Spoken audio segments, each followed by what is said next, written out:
BYU seems to be evolving just fine to the new era of transfer portal, NIL, college football, and basketball. But boy, those Utah Utes sure do seem Okie lightish. We'll talk about it with Cody Light and Bomber right now on Rise and Shine.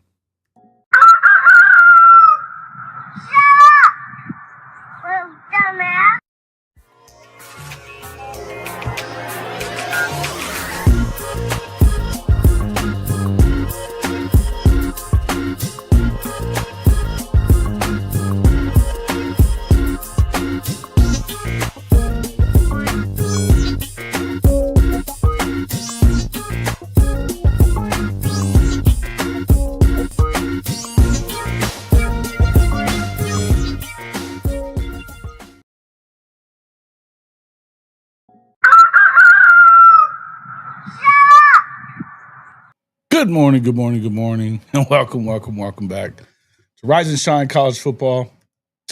I'm your host, Jason Watkins. If you love college football, you know you're in the right place. So before you forget, smash that red subscriber button, like our videos, and don't forget to ring the bell so you don't miss one moment of Hall of Fame college football. Welcome to the show, everybody. Welcome. Utah seemed to have promised, and they just fell off. Yeah, it's a little brother thing. Man. I'm telling you, Brandon. It's a little brother thing. Hopefully we'll have, I think we're going to get, Bomber said it'll be after 9. He's being sleepy. And then Cody Light, though, we're going to get Cody Light in here, too. He'll be in here in a little bit, too, as well. I think he's going to be, he had to take his dog to the vet, he said. So he said he was on his way back, so it shouldn't be long. We'll see. Yeah, you're not far off there, Brandon. That was pretty close. T-Boomer, True Okie, Bishop Frank Logalicki, welcome to the show. Comanche Sooner, Brandon Snake, good to see everybody in here. We can talk about a little bit of other stuff first before we get into all of that. Obviously, we had a good time last night talking to those guys, having Jay on along with JJ Kitchen. Enjoy having those cats on, man. They're my boys. It's been a while since we've had Jay on. I don't get, and usually we'll get Coop or something on there, but we hadn't been able to get Jay lately. So that was good stuff, man. Talked about a lot of stuff, and yes, number one on the list is always going to be Texas. So just so everybody knows, that's always going to be number one. By the way, the Shorthorns suck at 9:43 in the morning, says Dwayne Johns. Welcome in, sir. That's the way to enter a room. That's the way to enter a room, sir. Man. All right. Utah still got Lincoln Riley's number. Well, because they haven't played. Well, not necessarily. Lucky for Lincoln, they haven't played, I should say. What's up? Let's see. Do you take Norman to Mike Whiteshard to take a 140-pound bullshit? Hey, man, that would be cool. If I knew where he lived, I'd do it.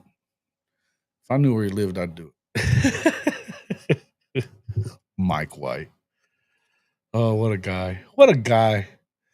Oh, it sucks that dude actually won a national championship. But you almost had to feel bad for the Texas girls. I mean, not that I really do, but the way that he treated them last year because they went into the, they'd gotten into the finals undefeated. They were the number 1 seed and all that shit. And blew it. It was hilarious. But the way you could tell he had those girls freaking the hell out about what was going on, man. Wild. It's just wild. But Boomer freaking Sooner. Yeah. Let's see. What else? What else is going on right now? Let's see. Let's talk about this other stuff too. Paul Feinbaum blasting Florida State for the Alabama comments by their quarterback. Paul Feinbaum. I don't mind Paul Feinbaum. I know a lot of people don't like him. I think he's funny. Complete SEC homer, but pretty funny. Steve Spurrier questioning the Arch Manning hype. I love it. Let's read this. Arch Manning will be Texas QB1 after the fall, after spending 2 seasons behind Quinn. This is Barkley Truax from the Texas on 3.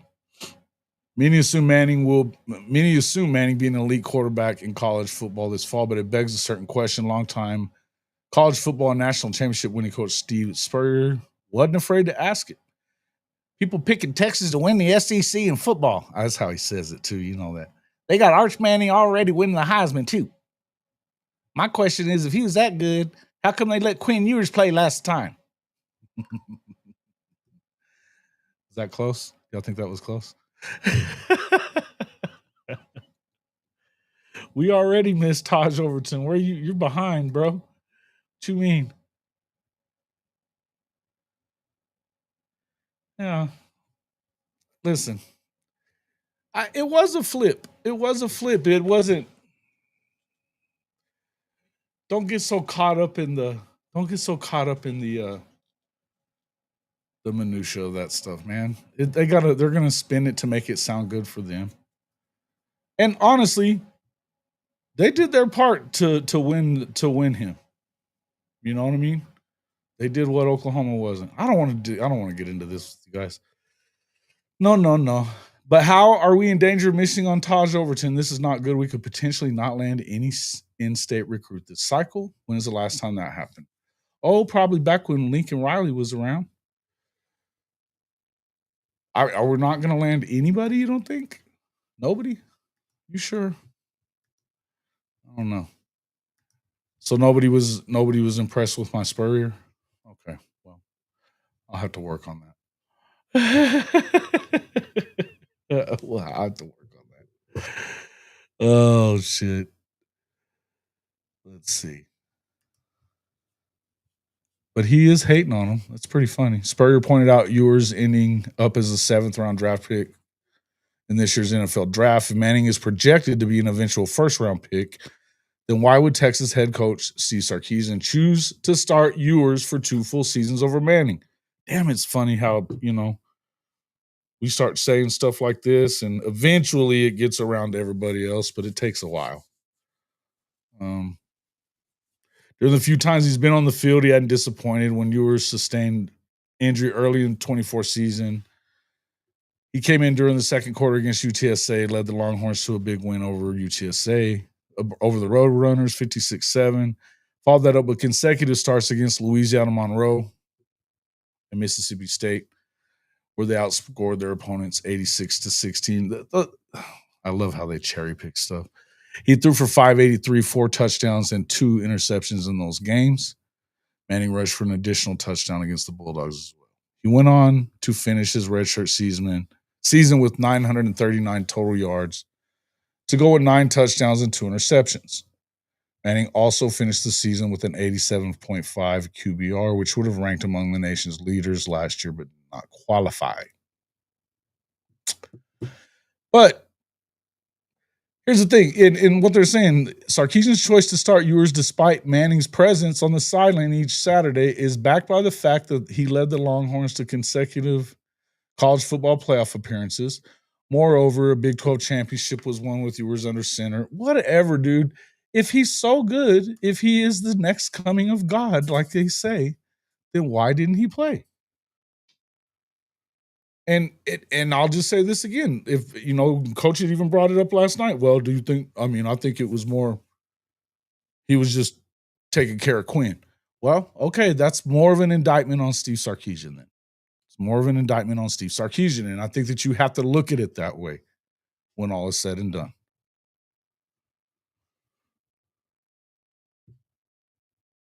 Reporters Overton had a significant shoulder injury that coaches are worried about long term, which made the NIL evaluation lower than he wants, I'm sure. Cody Light will be in here. We could talk all about this, and he's going to try to see. I guarantee you, he's going to try to make it about that they stuffed us in the locker, some crap like that. But just remember that. Obviously they offered more money. Obviously they offered more money. I'm just going to put it that way. According to 247, let's see. 247 still does not have us ranked very high, though. again, we got to look at it as, but where's Okie Light? Okay, OU's at 39th.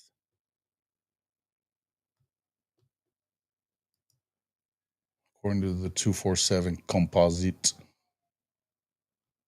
Oklahoma State, 66th. And that was their first 4-star.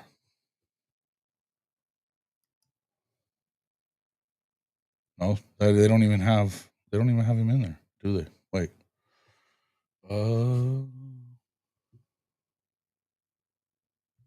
It's got to be because they don't have any other 4-stars.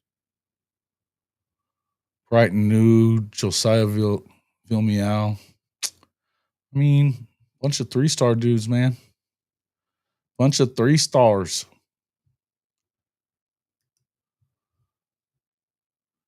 He didn't want no part of Georgia. Correct.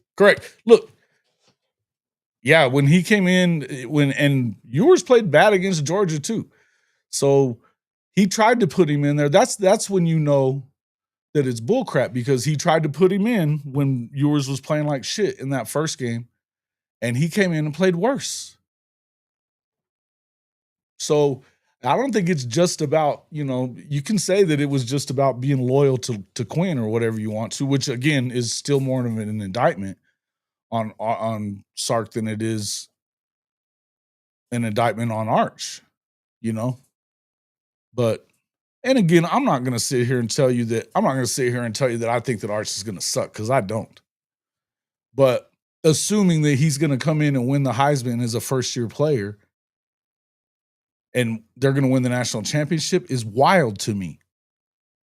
It's just wild and you never hear that kind of treatment for Oklahoma. You don't even hear that kind of stuff about Bama when they had brand new guys coming in everywhere.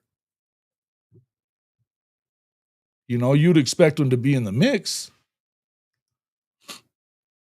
Saw a report OU leading for Cruel. No, you didn't. That's right. Do you think OU has a good chance of landing? Sounds like it. He certainly, and I don't know if Benji really knows what he's talking about or not, but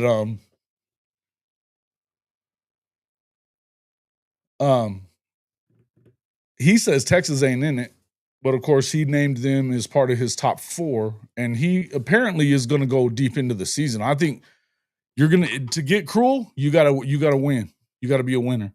So if they go in there and play well and and they do as well on the defense as we think they're going to do, I mean, you see, and remember that R. Mason was his host. You know what I mean? So I would just tell you that they go out there and do what they're supposed to do, defensively, and they get after that quarterback. And I think that he definitely has nothing but respect for BV. So, but I think if anybody, I think the next closest would be Florida. And I heard that he really enjoyed his time at Florida. It looked like he enjoyed his time at Florida. So I don't know. I think that they may be leading, and that was the last visit. So as far as it goes with, I think he'll probably still be visiting throughout the early part of the year, but he said he wants to watch, see kind of how it all plays out in the season. And I think that's he even said that's going to be a big part of his decision moving forward, is how they look. So I think Oklahoma, if you want to get that guy, you got to go win and prove that you can win. And then, the money will have to be right. All of it will have to be right. It'll all have to be right. Why does it suck, Urban Engine? What are you so worried about? Ole Miss is supposedly in the mix. He brought up third and Golding, like in third and Golding. He brought up like in PK at Texas, but like I said, you heard what or you saw what Ben G said yesterday. Wasn't even like that. What's up there, Bishop Frank? Hey, how about them Thunder? That's so awesome, dude, isn't it? That's so awesome. Be sharp. You reposted the stream, my guy. Appreciate you, man. Appreciate you. Yeah, and I do want to talk about this stuff with BYU and Utah. It's funny stuff. Yeah, come on, Timmy. Come on.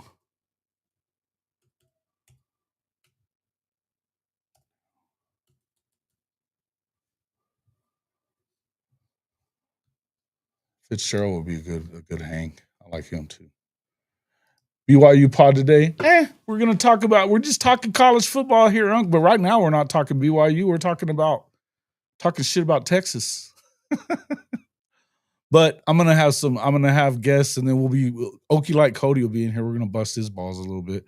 But he's gonna come in and try to like strut a little bit about Overton getting paid more to go to Okie Light. It's okay. They're still ranked 66. That was their lone 4-star that they've gotten. So, or at least that's what it looks like. Let's see. Let's look at the team rankings on 3. Got OU at 21 on 3. Okie Light is 50th.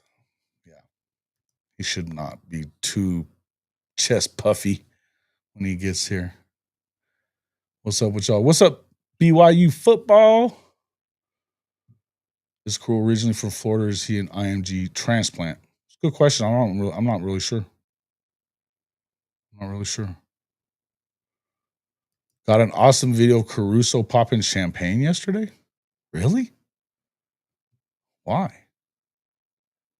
Who's Caruso? Oh, no. From the Thunder. I thought you were, for some reason I was thinking Florida State quarterback. Never mind. My bad.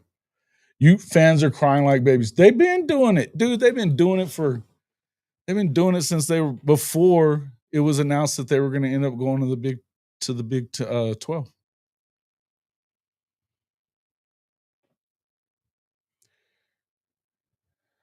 Huh. On the Sooner side, I have been part of since 2011. The majority want to fire BV if he gets to only 8-4.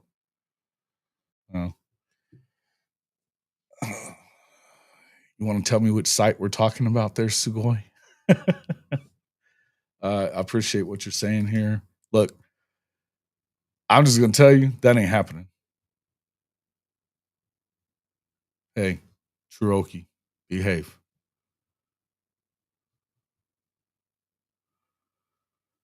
Yeah. Oh yeah, he likes to bust balls. Listen, they need every guy they can get after going 0-9 in the Big 12 last year. No Oklahoma, no Texas in the league, and they can't pull a single freaking win. Come on, man. The Brainiacs are saying it too, or just the people that are like in the. They have message boards on the Brainiacs. I don't really hang around there. Huh.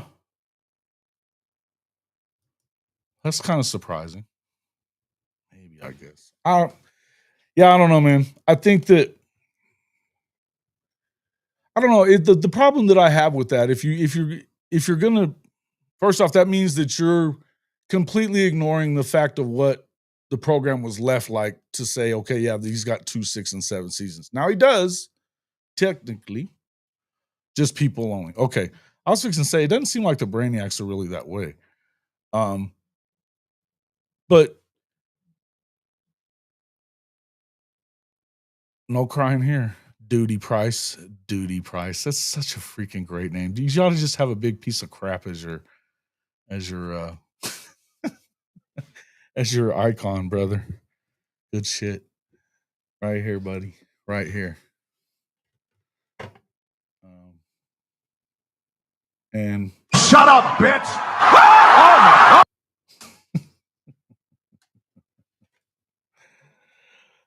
But good morning. No, you called him. Did you see what you wrote? Or were you trying to write Mormon? Because you didn't. You missed an M there, bud.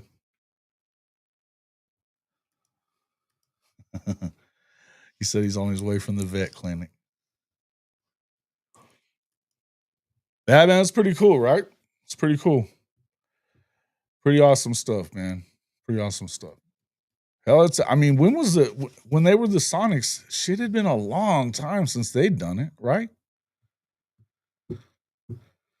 So yeah. Anyway, where are we at? Let's see. So people only. Okay. Well, I want to ask you guys then. What are your thoughts on it? Do you tell me in here? Because most of the people in here at least have a level head. If I can understand if you say less than 8-4. Although even then, I really don't. Here's what I'm gonna tell you. They're not gonna fire him for less than, unless it gets. I think he's got to get to 6-6 again. Maybe even lose the bowl game.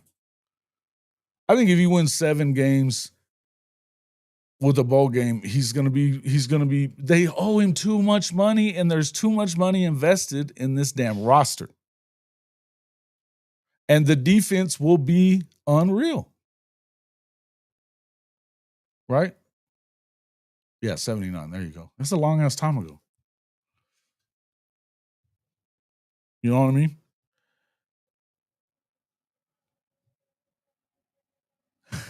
All right. Well, good. She said, so you meant Mormon. Yeah. We got, let's try to keep it within reason. But I figured it might have been an accident. It would have to fall apart to fire BV. 8-4 gets to 2026. Dwayne Johns. Yeah. Yeah, man. Listen, I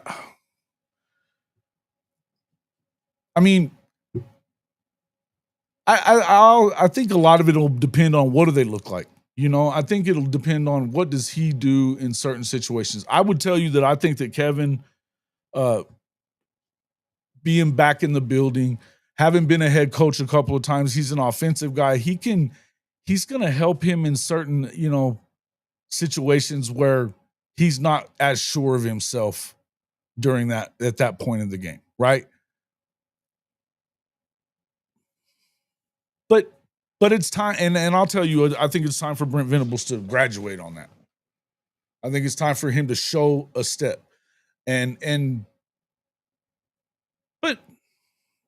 But I agree with you, Sooner in Texas. I think that he is the right coach. I think that he's, a couple of things notwithstanding. And listen, when things go tough, and you feel like your job is on the line, there you can see a little desperation there. I don't love that, because I think that he's gone back a little bit on some of the things that they say is this culture stuff, like I said, with the O'Neal stuff. I just don't love the way that all went down. And that being said, I think that as long as you go out and win this year, then you can get by it, right? But I'm kind of with you, T-Boomer. I don't really see this going very bad at all. I think that if injuries happened and they couldn't get healthy or whatever, then I could see it. I think 7 is probably the bottom. Like, that would be and here's the reason I say that. They still should have won 8 last year, and they were the most injured team in the SEC and probably in the country at all.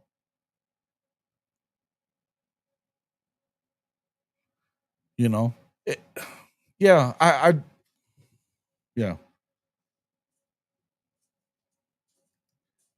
It does put a lot on the coaches and Finn's post. So I think this is a fair thing to say.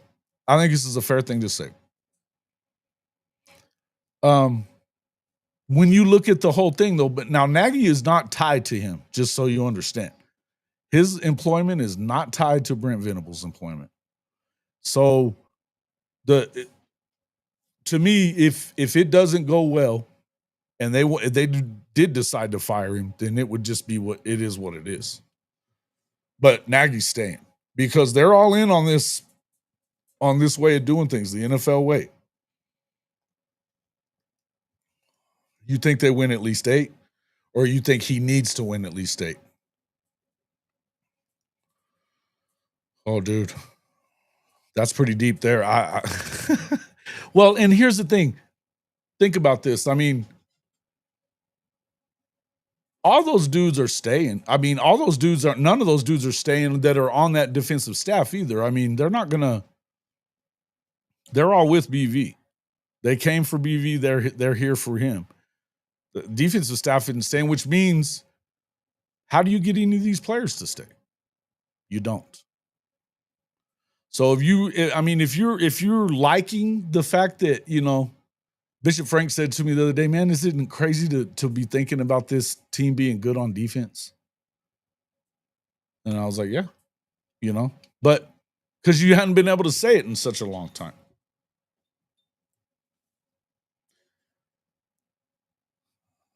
Old Dookie Price. That's a fair question, I guess. It wouldn't help him. Let me just tell you, it wouldn't help him.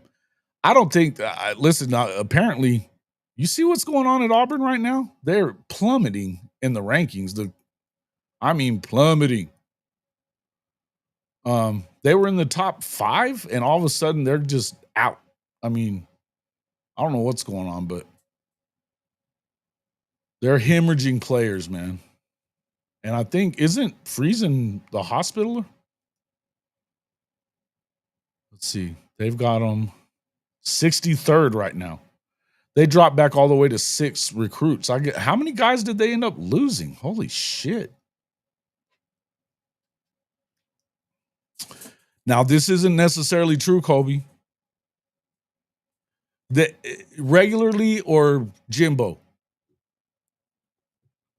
Because in the NIL era, and with the money being what it is, that's the only one that they've fired since they started paying these exorbitant amounts of money to NIL. A lot of money to Brent Venables. Ooh, you know what? This is a good person to talk about this. We got a special guest, someone I wasn't even necessarily expecting him to pop in. Welcome into the show. Our friend from K-State. We have Gerald, what's up there, Fitz? Welcome, brother. How you been? Man, I'm good. How are you, sir? I'm good. I'm surviving. Surviving. Hey, man, that's what you need to do. You look good. You look good. How's everything? Good. Medical stuff's going great. No sign of cancer. Losing weight, down 92 since my diagnosis. I gotta be honest. Nice side effect, huh? Yeah. Not the way you probably had to lose it, though. Exactly. But a lot of it came out of the treatments and the fact that they irradiated my stomach in 2023 to get to the lymph nodes where the spread had been. And so I was nauseous for 3 months. I adjusted my eating habits. I eat better. I eat a lot less. So I made some good out of it. Let's put it that way. But I've also lost a lot of muscle mass due to my testosterone being off. And let's be honest, I'm going to be really blunt. I think you can handle it. Your listeners can handle it. I probably lost at least 30 pounds in penis shrinkage. It probably is. At least 30, maybe 40 pounds. That's unfortunate. That's one part of prostate That's unfortunate. that doctors never tell you about. They don't bring that up. This is unfortunate. I didn't have much to work with, brother. Listen. Well, that's one way to enter the show. We love it. Welcome in. We were just talking, and you know what? We should continue on this conversation. I think that the narrative, and I should ask you, is the narrative that you guys are hearing and feeling about Brent Venables, K-State guy, great K-State, that he has to win 8 games to keep his job? I don't think there's any doubt. He's in a corner right now. Okay. This transition was awful timing for OU. And honestly, it came right at a time when the transfer portal and NIL, even some portions of the scale with talent, and then they step into the SEC where the need for talent is even greater at a time when they were maybe just a little bit behind of where they needed to be even in the Big 12. So, well, yeah, because it was not left in a great position for him. No. I'll be interested to see what Joe Castiglione does here because Brent's a really good football coach. I've never fully endorsed him as a head coach. I think he is a brilliant defensive mind who coaches with a great deal of fire that defenses need. But I'm not sure how some of his style translates to the overall administration of a program because much of what a coach does isn't really about X's and O's. It's not, you're running a big business. Mm-hmm. So I love Brent. I think that's been his We were just talking about that a little bit now. I want to see him kind of graduate to that next level of where we've seen some. I don't know. I don't love his game management at times, especially when they're on offense. Right. He's never done that before. Right. I go to Kansas State, and people hate how Chris Kleiman manages late game situations. They get mad about timeouts and that kind of stuff, and I'm like, look, coaches are a product of their prior circumstances. Absolutely. He wasn't managing late game situations very often at North Dakota State. True. Usually you're putting in the third stringers by the fourth quarter for them. Yeah. Did he win like 6 or 7 national championships or something? Yeah, he won 4 out of his 5 years, or 3 out of his 5 years there, and was in the title game the other 2 or 1. I can't remember. Wow. And unbelievable how dominant that program has been, and South Dakota's kind of taken over. South Dakota State, excuse me, and now North Dakota State won another title. It's fascinating, and I do wonder if those 2 programs will move up. How did they get over here? Or they will just stay in their neighborhood. They dominate the FCS. Why be a little school at the next level? It's a question that a lot of schools are going to have to ask themselves if there is a super league that breaks off. But getting back to Venables, I love the dude. He's a little bit too high energy for me. I kind of want to, Brent, can you just take it down a little bit? Yeah, I love the story about Kirby Hockett and them having to pour ice on him and shit during games. You know, it's really wild. It was good, but very good man. I mean, at the end of the day, he's a good dude, and I love him. I wish him the best, but he's up against it this year with Oklahoma and being in the SEC. Here's the reason I asked you, because I know that is the perception everywhere, and I don't necessarily completely disagree with you. I don't think that they're going to pay him $35 million to walk. Is that what the number is? Oh my God. It's $35 million. It's another 40 plus for his coaching staff.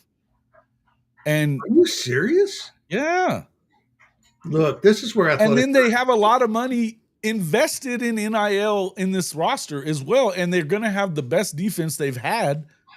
I mean, they have the best defensive line without a doubt in the SEC. It's deep, it's nasty. They have a chance to, and I think that this may all be a conversation that's all for naught, because I think that even with the schedule, they should win minimum 8. I think that they should probably win 9, because I just don't know what you I don't believe in South Carolina. I don't really think that Tennessee's very good. Those are both road games, so it's not going to make it easy. Ole Miss is not very good either. They lost everybody from last year. Now they're going to be good because, Lane does what Lane does. And then the whole thing with Texas having brand new everywhere, but I know everybody just thinks they reloaded and they're going to go out there and win the national championship with a brand new quarterback, even though his name is Manning. I'm really intrigued to see what Texas does. Sark has done a good job. There's no doubt he stirred him up, but he stirred him up over one generation of recruits. He has. Listen, we were talking about it last night, Coach and I, on the show. We had the night show last night. And I mean, I remember the last Big 12 Media Days that we went to, I was impressed with when he said, feels like my team. It sounds like my team, looks like my team, right? They expect to go and have a chance to win a national championship. That's what we're putting that on ourselves. You don't really hear coaches say that a whole lot, to where that, we expect to go and win this conference. They hadn't won the conference in shit forever. Mm-hmm. Sure. So I was impressed with that more than I like to admit, because, I'm about to throw up saying it now. But I think that Sark is better than they've had in a long time, no doubt. And you know what? It was never about talent or resources. It was always about culture. All of us outside of Austin knew it was about an entitlement culture of a university that had creeped into the locker room. They didn't feel like they needed to work as hard or be as unified, and all the things that actually go into being a good football program other than the raw talent. And that's where they fell short, and he's fixed that to a big degree. He has. I would ask you, here's the last question about that. I want to jump into this other stuff too with BYU and everything else. But somebody, and it's been going around. We've talked about it. I mean, if you look at their schedule, it's a tough first game. You're going into the shoe, Ohio State, week 1. Ugh. That's and the week before Red River, they're at Florida in the Swamp with DJ Lagway. They theoretically could come into the Red River game 3-2, and Oklahoma should be I feel like they should be 5-0. They better be 5-0. They need to be at worst. You better not have lost more than one, and it's not going to feel. I think that you're going to have to win a game that I'm not sure that I expect them to win at this moment. So if they're going to make a playoff push, that means so I'm saying if it is 5-0 and they're 3-2, and you lose the Red River game because you can lose that game if you're Texas, it doesn't matter whether or not you're 1,000 times better. I mean, hell, Charlie Strong beat Baker. So to me, it's just kind of I don't know how quick though. You just talked about the way how quick would it flip on the culture and everybody being so for him if that were to go down. If that kid named Manning isn't as good as everyone thinks. Right. Well, and just right away, right off the bat, you know what I mean? That's tough. That's tough. Feel for him. I mean, that's just so much pressure to have that name as a quarterback, but I'm not that sympathetic though. Yeah.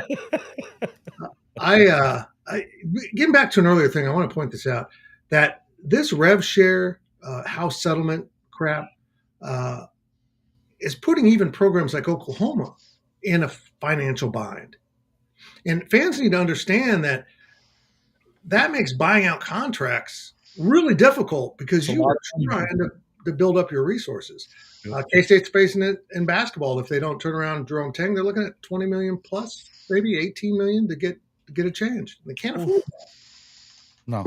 And I mean, unless you're gonna, Nathan Bomber Brown, Cody, Okie like Cody. My God. I've got the Big 12 guys. We're doing the Big 12 crew tonight. I'd like to say, Fitzies, good to see you. I love your flipping face. Secondarily, congratulations on repeatedly punching cancer in the throat.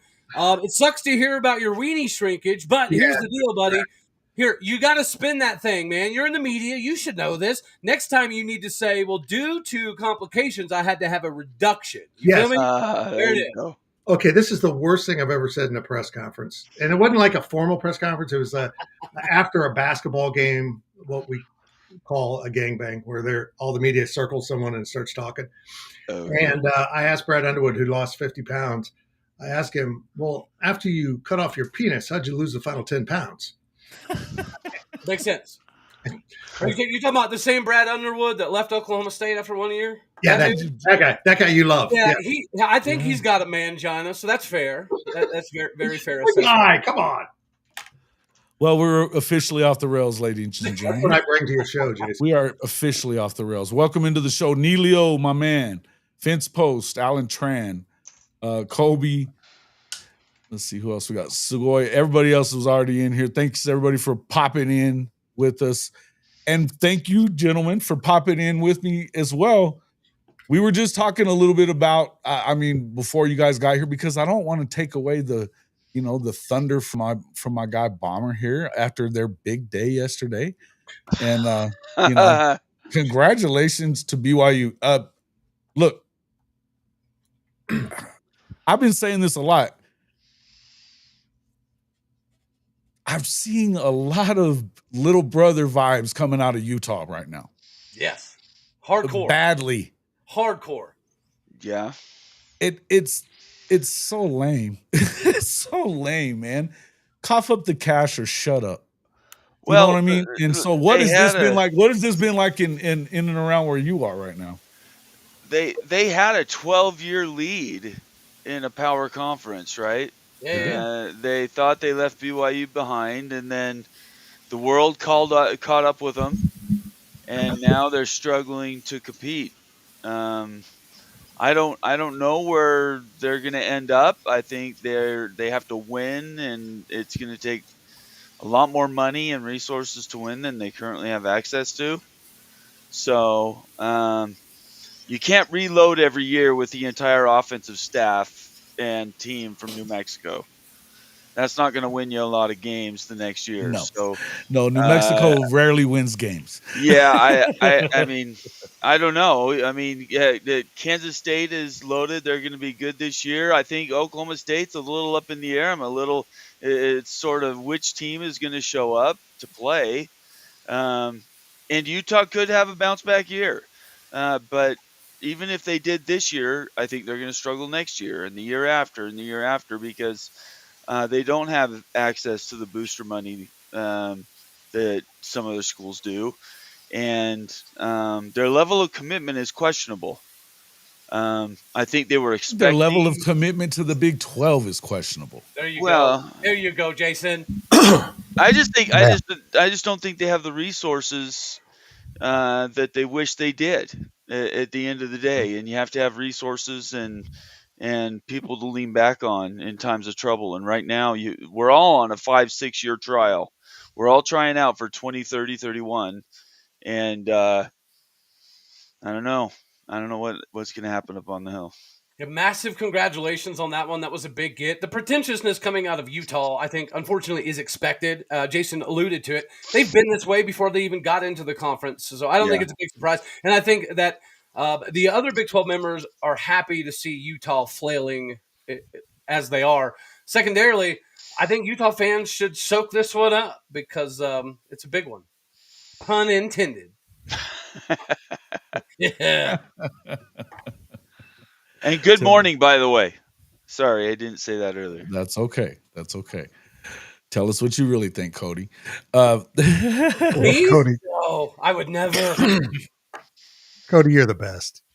He is awesome. Fitzy, we're gonna have to link up again, brother man, because I am pretty excited about the prospects of Kansas State. And I'll call a spade a spade. I loved seeing Arizona State's run. I thought it was absolutely phenomenal. I thought it was good for the Big 12 that they represented well against Texas. But having a new booty team when the conference, dude, it just feels wrong, right? We need one of the old guards to win it this year, whether it be Kansas State, Iowa State, Oklahoma State. I don't give a hoot state, but it can't be the new booties. And you know what? I don't consider BYU a new booty, so bring them into this equation as well. We just can't have the four corner schools grab another title. Right? It can't happen. Who would have thought this would happen? And it was Arizona State. Right. Well, y'all picked them to finish last. So. Everybody did. Yeah, everybody did. And it gives Oklahoma State fans some confidence because clearly in this bipolar Big 12, you can go from 16th to 1st real quick, fast, and in a hurry, even if nobody knows who's on your roster. I think that's the benefit for Oklahoma State this year.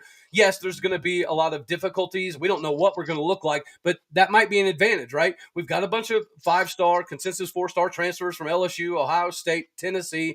If those guys show up and show out, Oklahoma State could be a completely different ball club. And I do think that I do think that not having a game plan for Oklahoma State could be a benefit, right? We play UT Martin week 1, and then we roll into Eugene, Oregon. Should Oregon beat the tar out of us? Absolutely, yeah. But I don't know if you watched their spring game, but that quarterback, Dante Moore, looked horrendous. He looked so bad he might not even start at Tulsa. Now, spring games are always hold up. Yeah. He's rolling. Stop it. I do think that not having a game plan is a problem. Here's another thing. Whenever you have a quarterback, you fans know this, right? You had Baker Mayfield, you had Kyler Murray, you had an embarrassment of riches at the quarterback position, even Jalen Hurts. When you have a quarterback that runs a 10-600 meter, you have to defensively, numerically account for that. And I think that's something that Oklahoma State, look at the Spencer Sanders offenses. He was the offense, right? Mm-hmm. That was it. It was all Spencer Sanders. We ran the same 40 plays every single game, every single day. It was all about Spencer. So now with Zane Flores and Haas Haney in there, I think it's going to be very reminiscent of the Spencer Sanders. If you got two, you don't got one, buddy boy. Exactly. Wait, hold on. What did you say? If you got two, you ain't got one? I don't believe in that. I don't believe in that whatsoever. I believe in that. I don't at all. Because, again, it's about numerical advantages. That's all the defense is looking for, is to get numerical advantages. It's the same with the offense. And what one thing you cannot account for is a quarterback that's faster than all of your corners and safeties. Again, I revert back to what Baker Mayfield and Kyler Murray were doing. It didn't matter what the play call was, right? Because if the play broke down, there was a 90% chance he was going to take off and you weren't going to touch him anyway. Kyler played when Baker got suspended for a half. That's when he played that year. What are you talking about? Kyler Murray was the starter the next season, too. What are you talking about? After Baker left. I understand that. And what I'm saying is the biggest benefit y'all had was you had two mobile quarterbacks back-to-back years, and then you had Jalen Hurts. Definitely have mobility, yeah. So from a defensive perspective, if you took the wrong angle by an inch, you were screwed. You were absolutely screwed. And I think that is the benefit to Oklahoma State this year. We went back to the zone blocking scheme. We have some dynamic running backs. Caleb Hicks, I think, is going to have a potentially very big season. And we had a lot of things going in our favor. And I mean, it's National Ben Duncombe Day, but it's about to be National Taj Overton Day. And we need that, right? I'm not throwing shade at OU. You guys just grabbed a big-time recruit. You got Bo Bentley, which I think is an absolutely phenomenal get. But at the same point in time, Oklahoma State has not once, never, ever won the recruiting battles in the state of Oklahoma for the top dudes. Getting Katie Batman Jones was absolutely massive. If it is true and we do land Taj Overton, I think that this is the first time in history we could say that we're making some moves in state recruiting, because we also got Trey McLaughlin from Bixby, we got Aiden Martin from Berry Hill, and we got Carter Langendorfer from Owasso. This is the first time we've been able to, I don't want to say lock down. I don't know, because I think that when Lincoln was there, then that's when you saw a lot of guys from the state of Oklahoma going to Oklahoma State. Yeah, but it wasn't the top guys. You feel me? Like Trace Ford was like the number 4 ranked player in the state. Calvin Bundage was like the 3rd ranked player in the state. Talon Shetron was like the 2nd or 3rd ranked player. I don't think we've ever gotten the number 1 ranked player in the state of Oklahoma. I don't think that's ever happened. They always go to OU. Lincoln was not recruiting those guys, man. That Lincoln Riley, I will always be indebted to him because he opened the door for us. And he was fairly brazen about it, right? He was like, I can get recruits from Florida, California, Texas. I can get recruits from anywhere. I don't need the ones in my backyard. Without Lincoln Riley, I don't think we have the in-state recruiting success that we even have now. I would agree with you. 100%. 100%. Go ahead, Tim. Let me add something. Getting back to what Cody said about, one of the older programs needs to step it up. One of the existing Big 12, Big 8 programs needs to step it up. I feel this way wholeheartedly about the Big 12. The reason Kansas State is a good football program now, maybe Iowa State, in some degrees Oklahoma State, is Oklahoma was always the bell cow. We always had to chase them. Yep. As soon as Bob Stoops showed up, it came all about in the Big 12 of keeping up with Oklahoma. It made everyone better. We don't have that right now in the conference. And honestly, I don't care if it's Oklahoma State, Kansas State, which I'd prefer, it'd be great for business. Utah, BYU, I don't give 2 craps who it is. We need someone to pick up the pace so everyone else can pick up the pace, to know that this is the new standard we need. Because right now we have this competitive lobster boil going on. Is that a thing? It is. I'm from Kansas. I don't know. And it's just not, no one's coming out ahead. They're just cooking each other. And that's not good in this playoff era. But yeah, we need someone to break away. And if I sit here right now, my gut tells me over the next 3 years, it's BYU. They have national recruiting. That's what I was just about to say. They have the money. They have the support. They have a tradition that actually has a national championship in it. I think BYU is the team that we need to see accelerate. And of all the schools that might go to the SEC or the Big Ten, if they're called upon, I think BYU is not going to get those calls, and they're going to be the bell cow of the Big 12 for a while, which is I think BYU is actually happy to be in the Big 12, and they seem to be representing the Big 12 very proudly. They've been nothing but good stewards so far, period. So I honestly think if they did get an invite elsewhere, they would strongly consider staying in the Big 12. Secondarily, so Fitz, I'm assuming that's your way of saying the bipolar nature of the Big 12 is not necessarily a good thing in the long run. We need a flag bearer. We need another OU. Mm-hmm. You got to have somebody make a run, man. You got to have somebody make a run. I believe that wholeheartedly. I've covered this league for a long time, not as long as Fitz, but a while. I've seen it. you have to have somebody that can go and win a national championship if they get to the playoff, or at least compete deep into these. This is a different playoff system, but I think you got to have somebody that you truly believe can go do that. I don't think there's anybody more equipped to do that than BYU.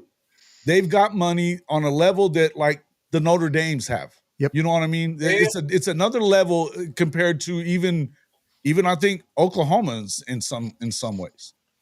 The thing that's kept them from getting those guys is, I think, some of it's honor code stuff. I think the other part of it is the fact that they weren't in a conference that could get them into a position where they could play in front of the world. There you go. Now they're in one. But they have to take that step forward. I don't know. Did they have a stupid tiebreaker again last year? Yeah. In the Big 12 for the championship game? And I think anybody that watched that could have said that the more competitive game would have been Arizona State BYU, right? So we have some things to correct. And that leads me to a question, if you don't mind, Jason. Bomber, other than the financial compensation capabilities and the enhanced exposure, plus they have a great coach. Well, yeah, he's a bad dude. Other than that, like, what are some of the determining factors as to why BYU has increased their recruiting profile? I would say fairly substantially. I think you guys have already said it. It's access. Okay. Before, didn't have access. Gotcha. And I think now, between access and the NIL law changing 2 years ago, or 3 years ago, whatever that was, when it became legal to pay players, those two things is all BYU needed, was the opportunity, just the foot in the door, which for anybody that doesn't know BYU history, is 100% explanation for why Utah didn't want them in, is because Utah knew on the same page, on the same playing surface, they have that advantage and always have, but the church really didn't feel free to exploit those benefits because it's a bit of a PR thing, right? But in the last they're taking a hit right now, right? I mean, you're getting attacked on it. I think we're getting past that, though. I think people at this point now are more doing tip of the hat respect type thing, the bitching and moaning and complaining about the fact that they also don't have money. There's only a few programs that are complaining that they are tampering, that they are doing the small things.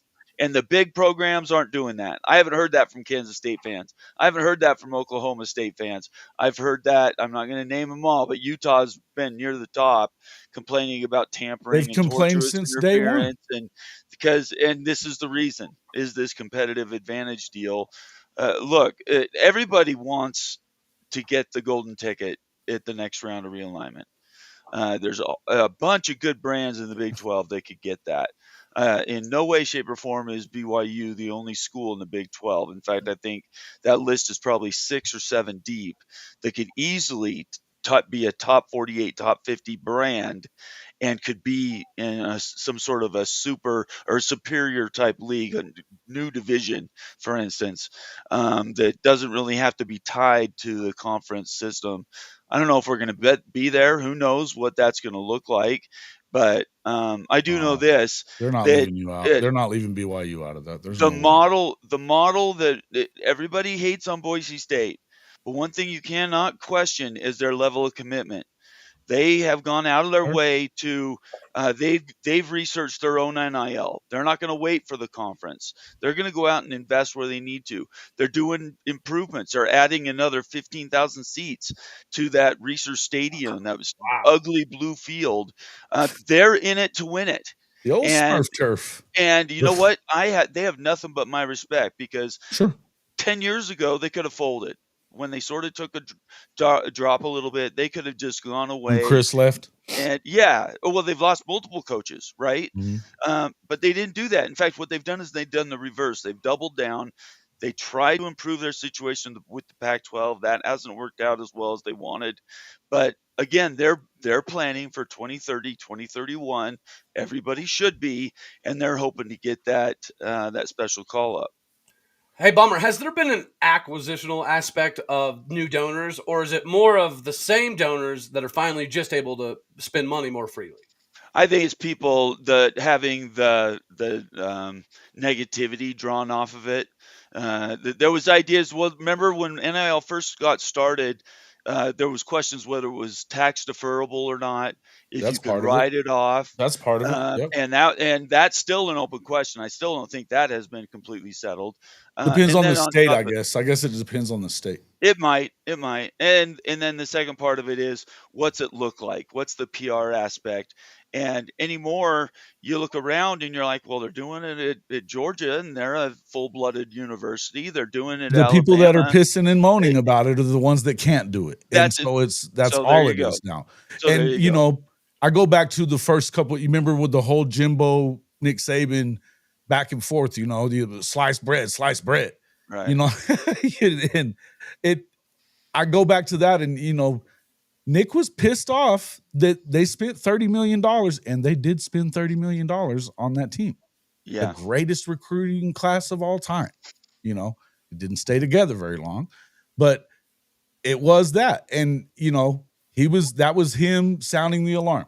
Well, why? He was and Dion said it perfectly. He said, he wasn't talking to me. He was talking to his boosters. Yeah. Oh, and that makes sense.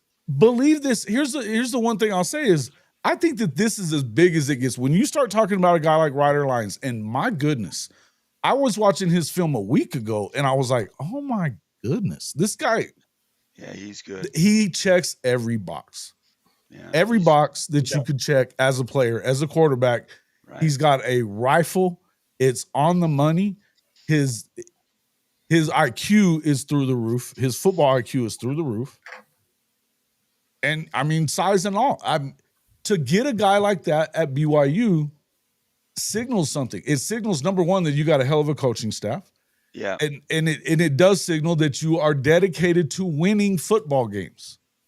And if you're not that, and this brings me to the next thing with rev share, I don't believe there's any way in hell that this clearinghouse thing is going to work.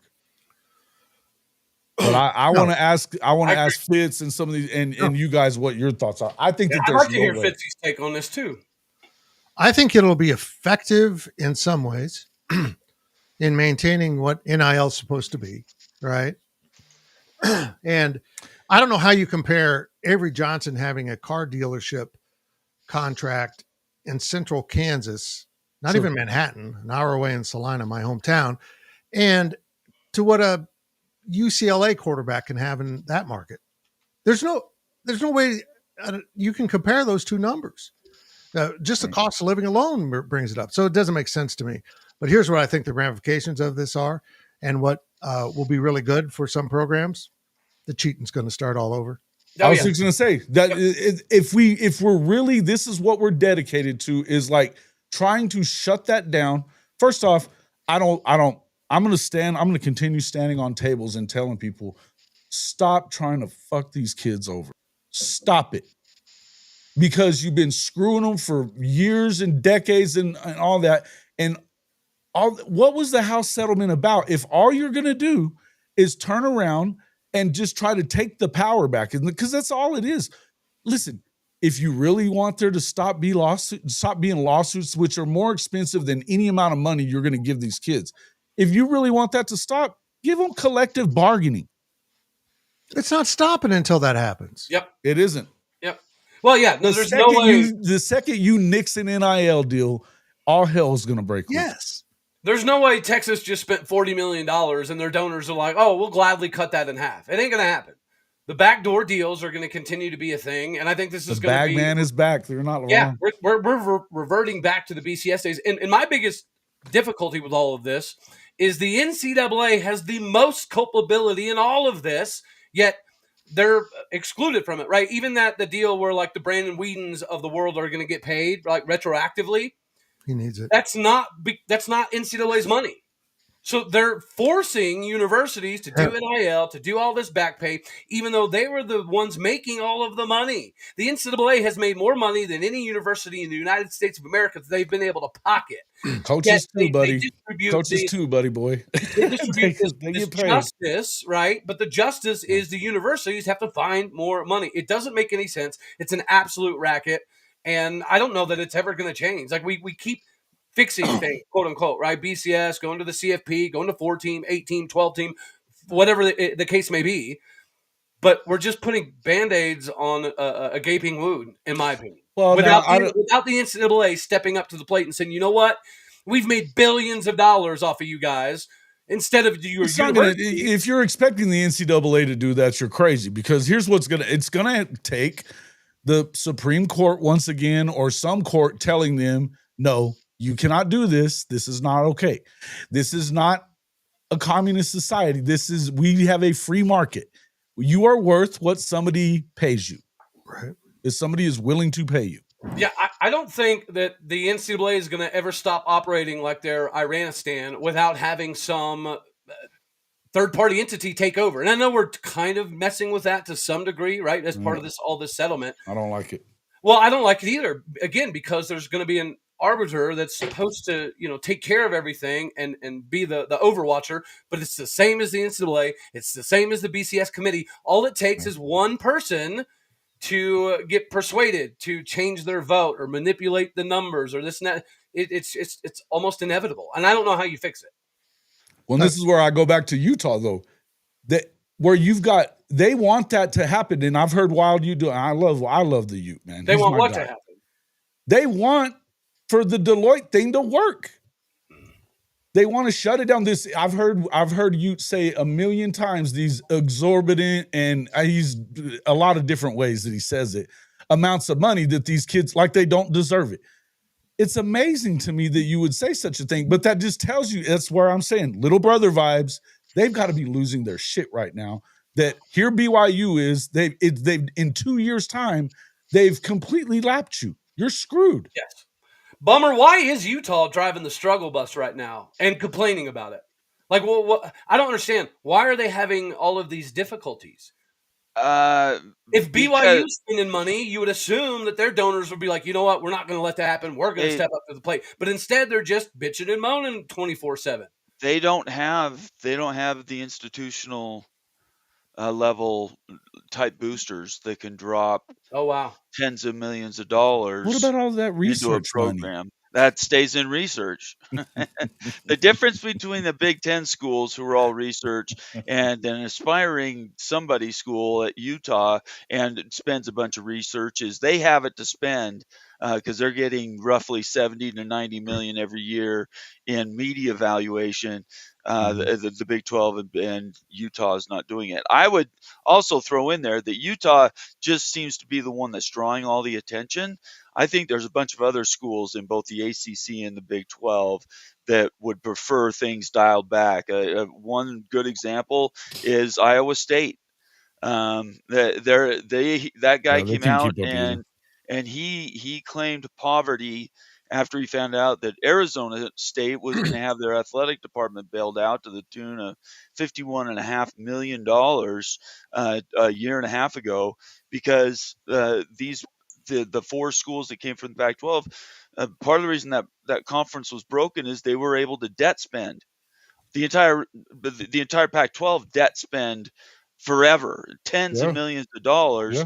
They had to go back to Congress or their own legislature and say, hey, we need you to bail us out. And what they end up doing, instead of saying, no, we're going to institute fiscal responsibility, we're going to hold you to account, you can pay it back over several years. Hey, UCLA, you can pay Cal. They wrote a check, bailed them out, and now they've turned these schools into debtors. It's not just going to be Utah. And so you need to look at schools in the ACC and the Big 12 that are in similar situations. I was a bit surprised to hear that coming out of Iowa State, saying we don't have people sitting around in legislators that's going to be able to write a $51 million debt-heavy underwritten check just to support an athletic department at a state institution. I don't know how many states can actually do that, but I do know for a fact that they're passing laws up and down. Florida did just last week, where they can go in, they can divert money that was supposed to go to other things, capital improvements and this, and that, and the other, to subsidize debt spend their athletic departments. And as long as they can do that, then the push for change the push for modification of the current system is not going to be extremely high. And so what do they want? They want to put the brakes on the whole system because they can't aspire to climb over it. If I was in the same shoes, I might bitch and moan myself, but I'm not, and so I don't. It's interesting. I guess it makes Arizona's financial issues difficult. Sorry about that, Fitz. Go ahead, brother man. No, you can take it, Cody. Go. You're fine. Yeah, no, I mean, I always wondered why Arizona was having so many difficulties from a financial perspective, and they were fairly public about all of it. So that actually does make a whole lot of sense. And I'll give a recommendation to Utah, Iowa State, whomever else, because our fearless leader, Mike Gundy, pointed out that all of us, our fan base is a bunch of poors, okay? So because of that, we've had a bunch of concerts. People that are negative and voicing their opinion are the same ones that can't pay their own bills. Yes. So since we can't pay our own bills, we had to revert to having concerts at Boone Pickens Stadium. And I will admit that has been jealous. That has been a godsend. Without that, our NIL would not be what it is. We wouldn't be getting the players that we're getting out of the portal, and we probably wouldn't be recruiting anywhere near the level that we are. So if you're having financial difficulties and your fan base is a bunch of poors like us, have concerts in your stadium. It's done absolute wonders for Oklahoma State. It's been an incredible resource for not all schools. I'm pushing for Kansas State to adopt a concert, summer concert program, but there's no one that draws like that incredible talent that came out of Stillwater. It's unbelievable. It's a cultural thing that's amazing. I do want to say this. I think if we go to 48 schools in this elite league and not 60, you're going to have schools like, honestly, Utah, who wanted to bang their chest that they belonged in the Big Ten or SEC because they're mighty Utah. Right. And now we're finding out that they're poor. A lot of schools are going to have to make a decision. Do we want to be the underfunded whipping post of the major conference, or do we want to stay where we're at in the middle of this new, now 3-tiered Division I? Right. We want to stay in the middle and be the big bad guy, like I mentioned earlier with North Dakota State and South Dakota State. What do they gain from going up to the FBS? They're running the FCS. Less money, yes, but everything that goes with it. Those fans are loving it. They're having fun. They're playing for national championships. And I fear some programs like Iowa State might, if they get invited into the big show, they'll go. They'll be underfunded, and they'll be back to being 2-10 and 3-9. How is the NIL situation up in Manhattan and Kansas, brother man? It's been good. But I don't think it's sustainable. There's no oil money here. There's a little. I was going to say, where are they going to get the rest of this money? Yeah, when it starts being 50 million different. Right. There are some really incredible entrepreneurs that have climbed the corporate ladder or started stuff up. You see a lot of stuff named Shamrock because there's an investment company run by K-Staters out of Kansas City, and they're humping it. They're carrying the weight. They're going to get tired and they're going to start saying, this just isn't working. I mean, yeah, maybe K-State basketball or football has gained a player, but now I'm out like $50 million over the course of 4 years. Right. That's the problem. You don't have that wide support base like in Oklahoma. They didn't get rich like that by throwing $50 million. Right. And right now Texas Tech has the biggest gun in the league in donors. Yes. Yep. And that's going to make them very viable in the future. I saw a comment a long time ago. How about Texas Tech? We don't know if they're going to be good, right. But if this plan doesn't work, they're going to do what Colorado did and do it again. Yeah. And I think Texas Tech's actually a very interesting story, right? Because they have their Boone Pickens. Yeah. But I think it's fair. And I've taken criticism for this, which I don't necessarily understand. My biggest complaint with Mike Gundy is the fact that I don't think he capitalized on what Boone Pickens provided at Oklahoma State, right? You win a Big 12 title in 2011. You should have had the opportunity to play for a national title. You go and beat up on Andrew Luck and Stanford in the Fiesta Bowl, and then nothing, right? The next year we had like the number 24 ranked recruiting class, and then we had the number 29 ranked recruiting class, and then it fell to 50, 55, 60, 48, 52. It just Can I answer that question? We fell off the map. Teacher? So what's up?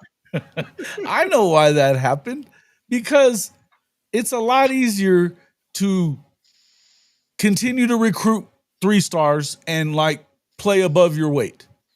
Okay. And know that you're not going to win most of those championships, because he didn't. And I wonder if they'd have won they should have won everything if they'd had a conference championship game. Knowing the way that they coached in those games, who's to say? They should have beaten the shit out of Baylor in 2021 too. Yes, 100%. I mean, it was a shit show, that whole game. The thing is with him, it's smoke and mirrors with that guy, man. It's smoke and mirrors. And I'm surprised that you guys have not cut that dude loose, especially after the way it all went down last year at the end. Whenever he bluffed, they called it. And then he was like, okay, well, never mind. I thought that was that. I could not believe that they let him come back. Yeah, it's crazy that we were like theoretically coachless for like 2 hours, right? That's kind of a wild time. But yeah, no, I feel like the failure of capitalization on everything Boone Pickens provided is his biggest obstacle, right? So now Texas Tech has their Boone Pickens. They just rebuilt their football stadium. They just rebuilt their facilities. They're spending more money in NIL than anybody else in the Big 12 by probably a substantial amount, maybe other than BYU. So I think this is going to be a good case study. Is Texas Tech going to be able to take this Boone Pickens level stuff and enhance their capabilities, or are they going to fall into the same area as Oklahoma State to some degree, a good program that wins a lot of games but doesn't win a lot of trophies? Recruiting rankings don't win football games. Well, and we know that we've found evidentiary proof that the manipulation. You have to recruit well, though. You have to not. You do. You have to be able to go again and go out and get a real difference maker. Yes. Well, I think the biggest difference right now in Stillwater is the fact that we have all these SEC NFL coaches like Todd Grantham on the defensive side of the ball that are not afraid to go take a swing, right? You know this, Jason. You all know this. Mike Gundy would not recruit 5 stars. He just would not do it because the couple that we got burned him, right? One of them stole credit cards out of the locker room, so we had to kick him off the team.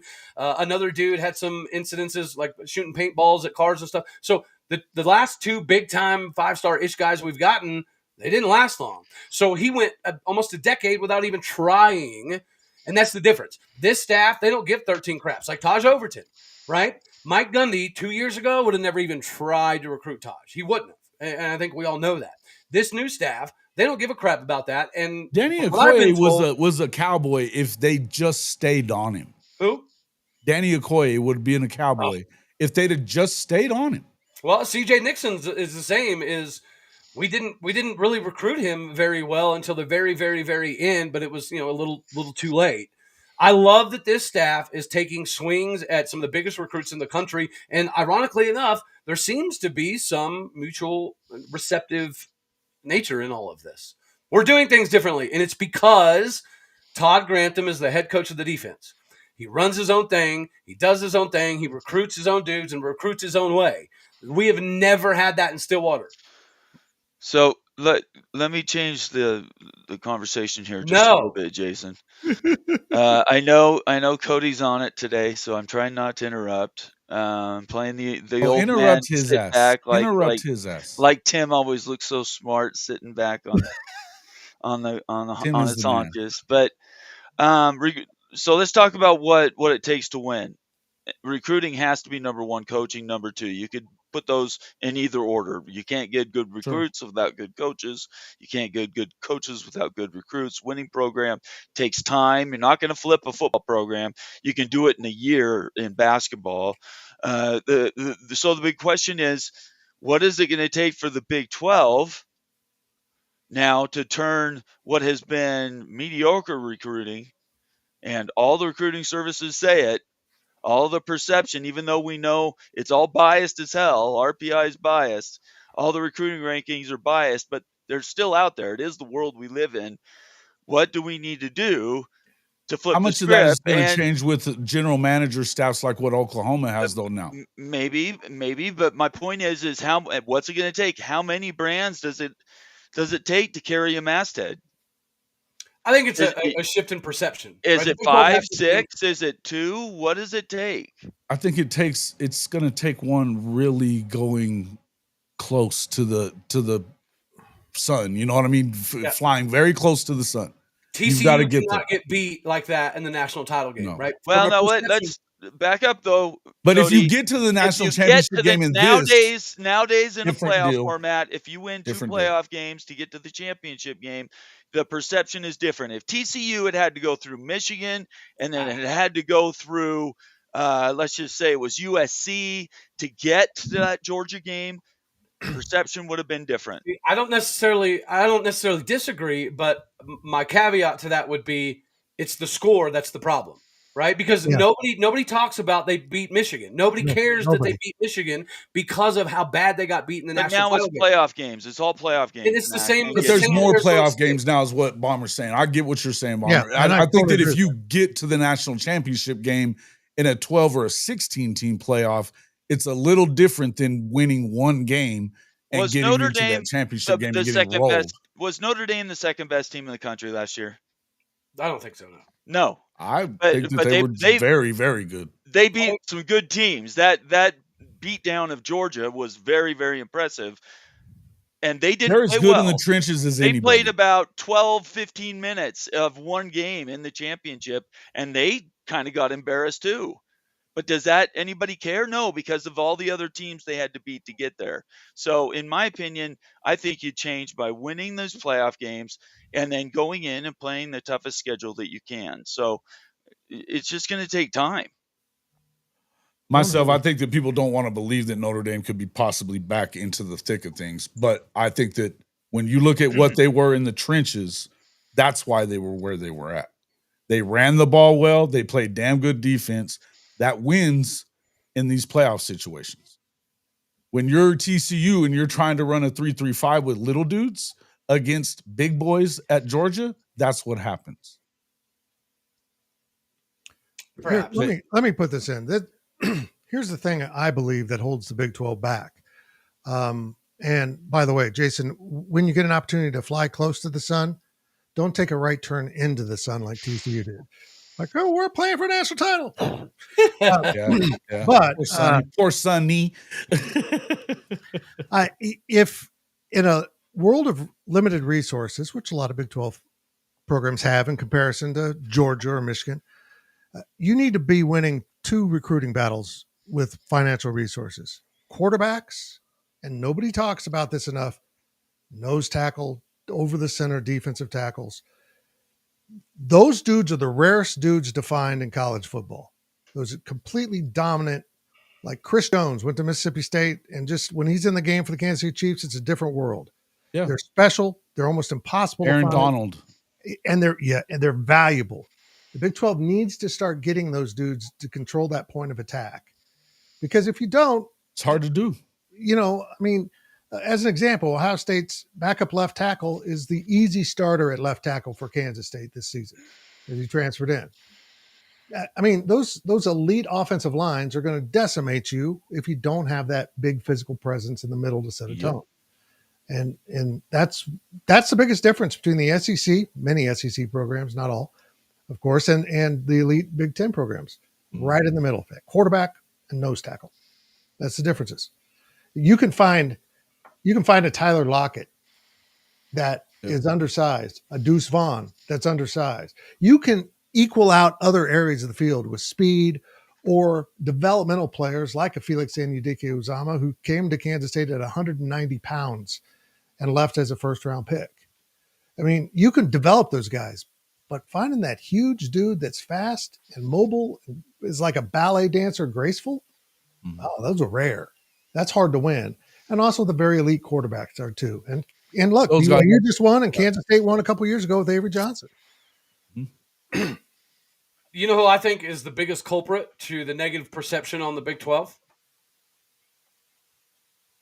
Kansas. I'm going to just blame Kansas just because I am a K-State guy. OU. And I'm not throwing shade. OU ran the Big 12. Wait. Ask the question again and then go back and then say that again. Well, I said, why do you think the perception of the Big 12 is so negative for so long? Like, who's the culprit of that? And I said, it's OU.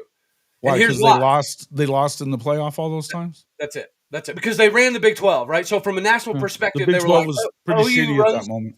OU runs the Big 12. It's not even close, yet they can't win the games that are important. That's been the perception of the Big 12 in general for the last 20 years, unfortunately. And it's up to us to break it. To win the Georgia game in the Rose Bowl, they had every reason to win it too. That was when they were big enough to do it. I was there, and then I was there the next year when they played and got smoked by Alabama. So At the Rose Bowl, there wasn't a big difference in the size of those guys, right? The next year when they played Alabama, you could already see it. And they got smaller, and they got smaller, and they got smaller. Yep. And I don't like to make a habit of rooting for OU, but I'll admit I was definitely hoping you guys would win some of those games because I was tired of hearing, oh, that's the Big 12 for you.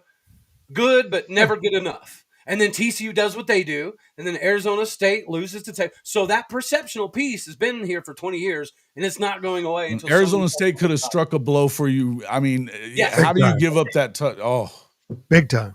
Yeah. Yeah, it was there. And with Scatterboot, that might have been with a guy like that, and plus you had a quarterback that he can really go. The guy is really good. He is.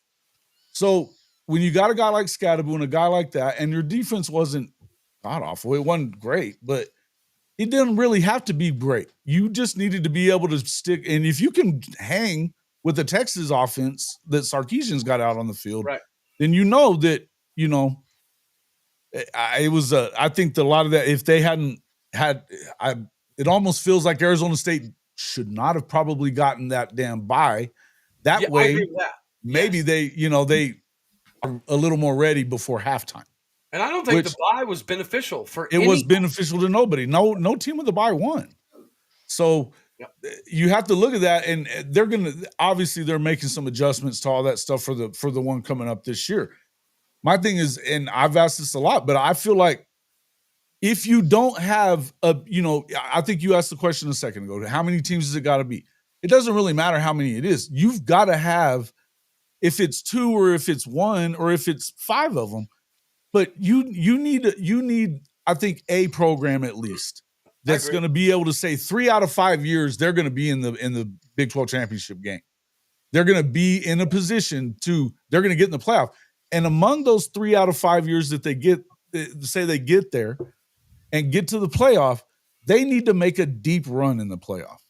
Particularly now that it's going to be 16. If you get knocked out of the first round every year now when there's 16 teams and it's not the same as it. I mean, look, the one thing when you say that about the 14 playoff, yeah, but those are the 4 best teams in the country too. That's not what we're going to have now. It's not what you're going to have in the playoff. You didn't have it last year. Yeah, Indiana didn't play anybody except for Ohio State and got waxed.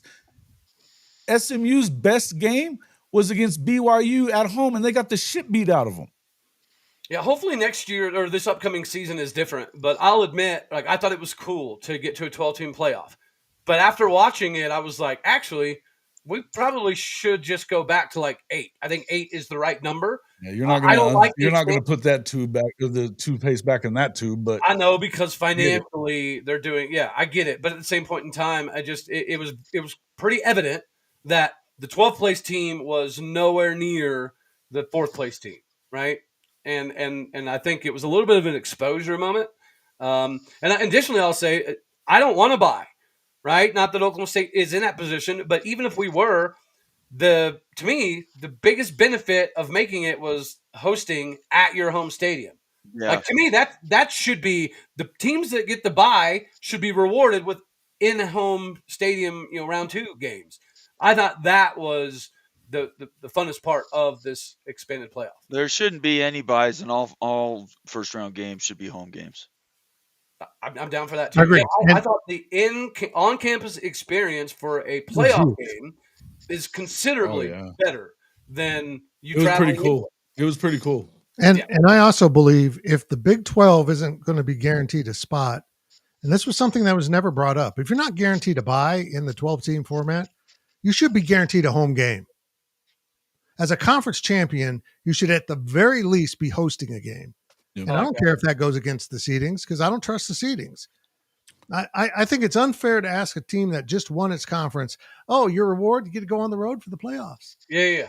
No, they didn't win their conference. They're just in a better conference, so we say. Well, here's my question for you guys, and I've been asking this question a lot lately. In fact, I asked it to Bomber last time he was on with me. Why the hell are we making this big fight now when last year you had an opportunity to step up?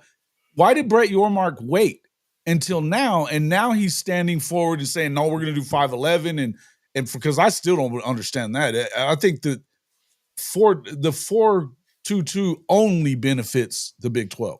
The rest of them, it doesn't really help. My thing is Brett Yormark's all in on the 5-11, but he's missing the first step. You got to lock down the selection process before you agree to any type of field. That's what I'm saying. Well, but they don't even have to agree is the point I'm trying to make. When they gave up the money, they gave up the power to decide on any of it. Now they're they're in the conversations, but they don't have a say. The Sankey and Petiti are in charge of that. And I thought it was stupid when they allowed it last year. And listen, I'm glad that Oklahoma's in the SEC, but I'm going to tell you, you cannot cut 75% of the country out of your playoff. And so I believe that you should have called that bluff a year ago, rather than trying to do it now. I think it's just bad. Out of everything that he's done, this seems so out of character for Brett Yormark. None of it really, I don't understand it. Explain it to me why this is a good thing. I don't think it is. He's been phenomenal. I think Brett Yormark has been a lifesaver for the Big 12 in a lot of areas, but the two things that he's dropped the ball on are this and lack of rivalries. Like, if the Holy War is your only rivalry, and the next one is obviously Farmageddon, how do you not make Farmageddon a yearly big-time event? Right? I don't even get it. And then you have the opportunity to foster new rivalries, right? Maybe it's Utah, Oklahoma State. Maybe it's Texas Tech, Oklahoma State. Whatever the case is, this jumping in scheduling, I think, is detrimental to what the Big 12 is trying to accomplish in this new perception-changing world. I saw Cornelio, one of my regulars, in the comments. Hi, Cornelio. This is a topic I discuss quite a bit, and it really frustrates me. What were we talking about? Jesus Christ! I hate Yormark dropping the ball. Oh yeah, Brett Yormark dropping the ball. Yeah, I can't remember where I was going. Jesus, you know what?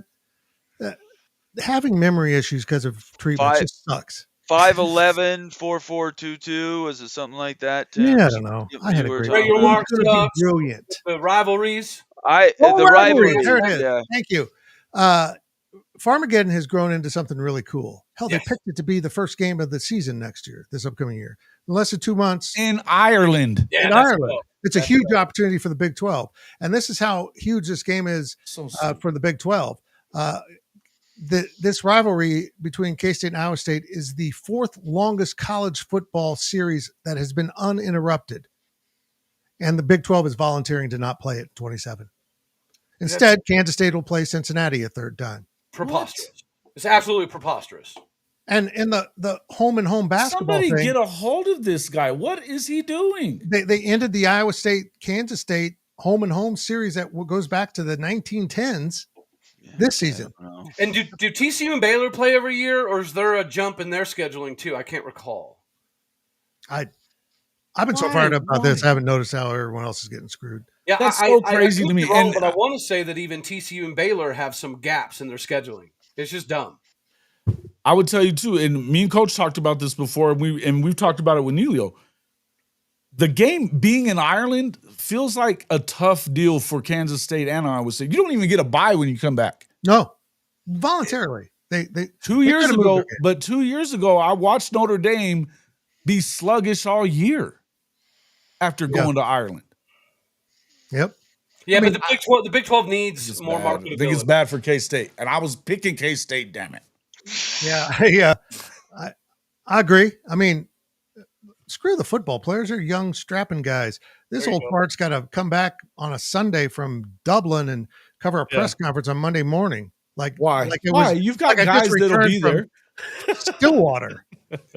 I don't have a part of flight, Coach. I think the bottom line here is that while it is to support your conference and we want to prop up the Big 12 as much as we can, I kind of like, as we circle back to where we started with recruiting, that's a silo activity.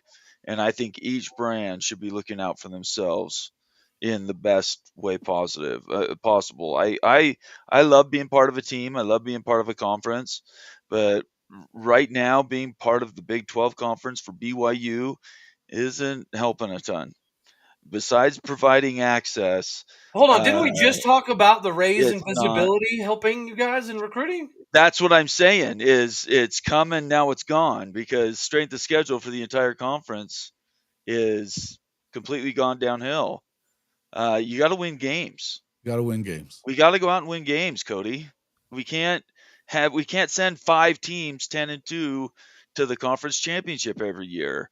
So, but I think you're a little premature on that when you just got the 5-star, one of the best players in the country. I think BYU is going to have to go out and play. They're going to have to schedule up, and they're going to have to play the toughest schedule they can. That is outside and above and beyond what's in the Big 12 available. Because if we just take what current conditions are now, Big 12's. BYU's their strength of schedule is like 68 or something.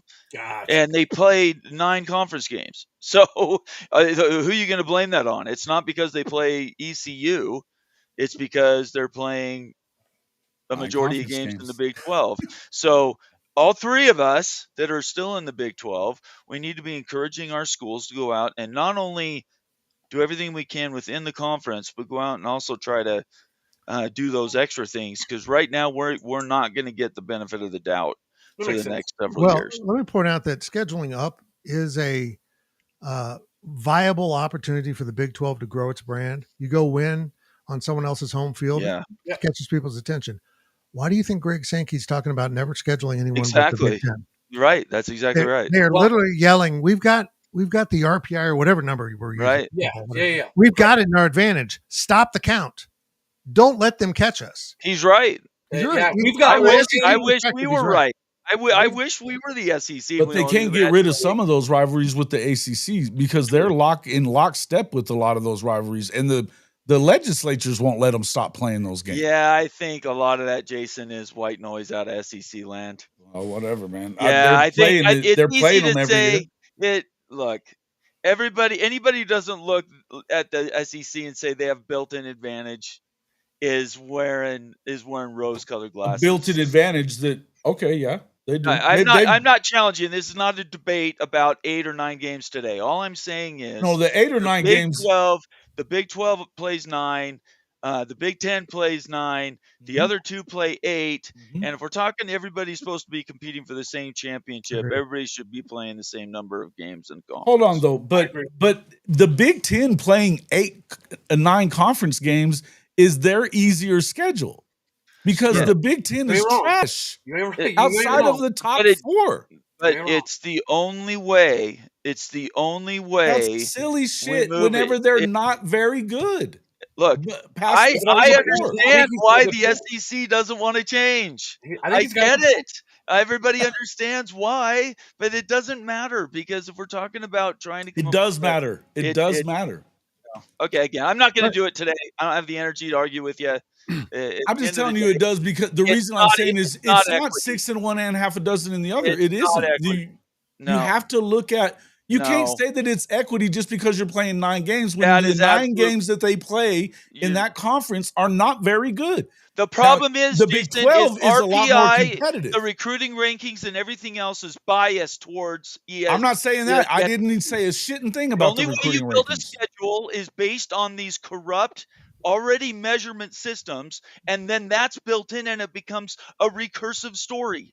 I'm telling you though, but when you look at the Big 10 and what those teams are outside of the top, it's a story that tells itself. You never have to leave your homogeneous. Tell me who's good outside of the top 4 there in the Big 10. I'm not talking about the Big 12. I think you make the same argument for the SEC.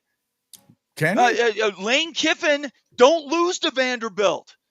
Okay. Lane Kiffin don't lose to Mississippi State. Don't come to me. They lost to Kentucky and they lost to Florida. I'm talking about in years past. They lose to everybody. In my lifetime, Ole Miss has never played for a national championship. If they were that damn good, if the SEC were that damn good, they would rise to the top and they would challenge every year. I don't want to hear from nothing about SEC and them only having access to 8 games. I'm not saying that they should only have access. I've never said that, and I've never said that. No, I'm not. I haven't heard you say you should play 9 games. When did you say that? You said that just now?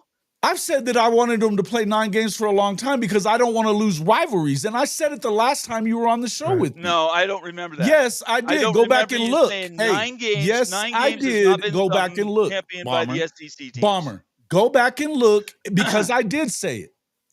And it guaranteed I said it. I'm telling you that if you don't understand why the SEC is saying what they're saying, you can say that they're not as good as they say they are. I do understand why. Except, hold on. You can say that they're not as good as they say they are, except for when you look at the draft every year, it tells you otherwise. Again, metrics that aren't winning football games. In Jason's defense, Bomber, I do think in one of the times I've been on the show, we've talked about how, and he agreed with me, how ridiculous it is to be playing the Citadel and Chattanooga in Week 10. And Bomber, I actually agree with your original point. We do need to schedule better. Like, I love the fact that we play Oregon, Bama, and Arkansas, over the next 4 or 5 years. I think it's great for Oklahoma State. I think it's great for the Big 12. I actually hadn't thought what Fitzy brought up about the SEC not wanting to schedule any more Big 12 teams because they don't want to give us that validity opportunity. That is pretty interesting. Well, I mean, hold on. Let me step in here. I see this comment at the bottom. The SEC is that damn good. Let me ask you a question, SEC. You've been recognized as the most dominant college football conference. I agree with that. Yeah. But I think maybe it's been overvalued because how did programs in their first year in the SEC leave lesser conferences like the Pac-12 and Big 12 and just run through Oregon and Texas, had great success in those conferences, the SEC and the Big 10. It doesn't make sense to me how these lesser conferences are providing teams that are winning or challenging. Wait a minute, though, but Oregon is out-recruiting everybody. That's why. Well, you can out-recruit a lot of people. Oregon's always out-recruited everybody. Yeah, Mississippi they always win games, too. Ole Miss can recruit like all they want, and I guarantee you, if they moved into the Big 12, they would be about where they are in the SEC.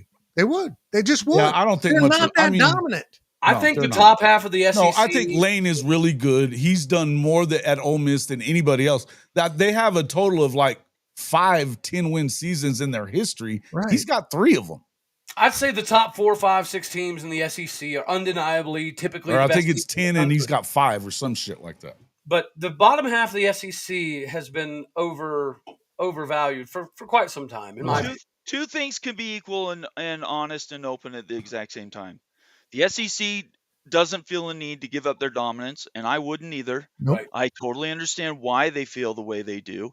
Yeah. But at the exact same time, and also accurate, the fact that they don't play that other game leaves them isolated and makes them feel like, okay, we don't want to run the risk of losing another game. We want to have essentially 3 bye weeks in a regular season. If the strength of schedule mattered, they wouldn't care about that, though.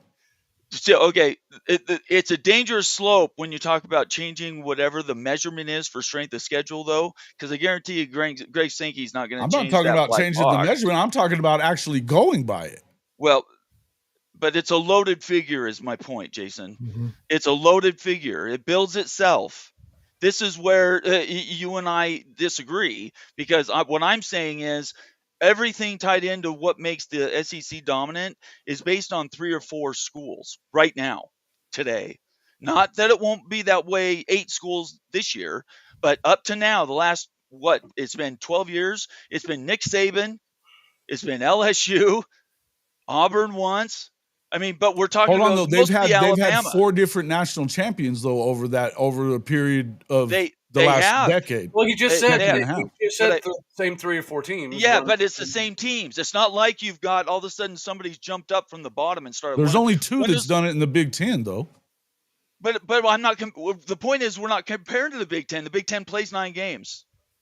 The Big Ten plays 9 games against a bunch of crappy teams. I would say the SEC is just as top heavy as the Big Ten is. I disagree with you wholeheartedly. Oh yeah, I'd say the SEC is one plays 9 games. The other plays 8. When Vandy can go and beat in Alabama last year, they were a better Vanderbilt than you've seen them in the past. There's no doubt about that. Missouri has been different. Missouri has been different. Vanderbilt than lost we ever to Georgia remember. Southern. Huh?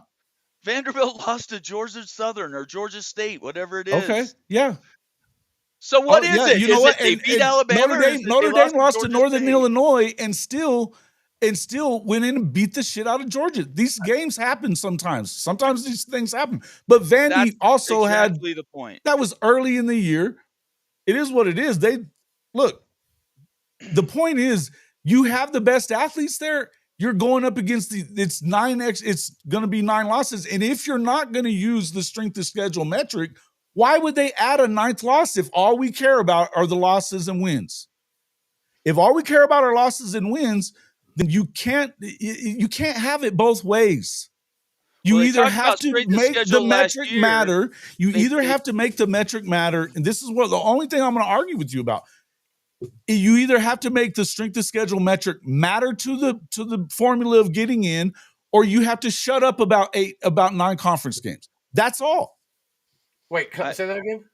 The strength of schedule metric has to matter at the end of the year more than if you've got one less loss than somebody in the SEC. It either has to matter more, or you got to shut up about 9. So I don't disagree for the most part, but I will also add the strength of schedule matters, but at the same point in time, the SEC is always going to have the better strength of schedule because of the ranking system.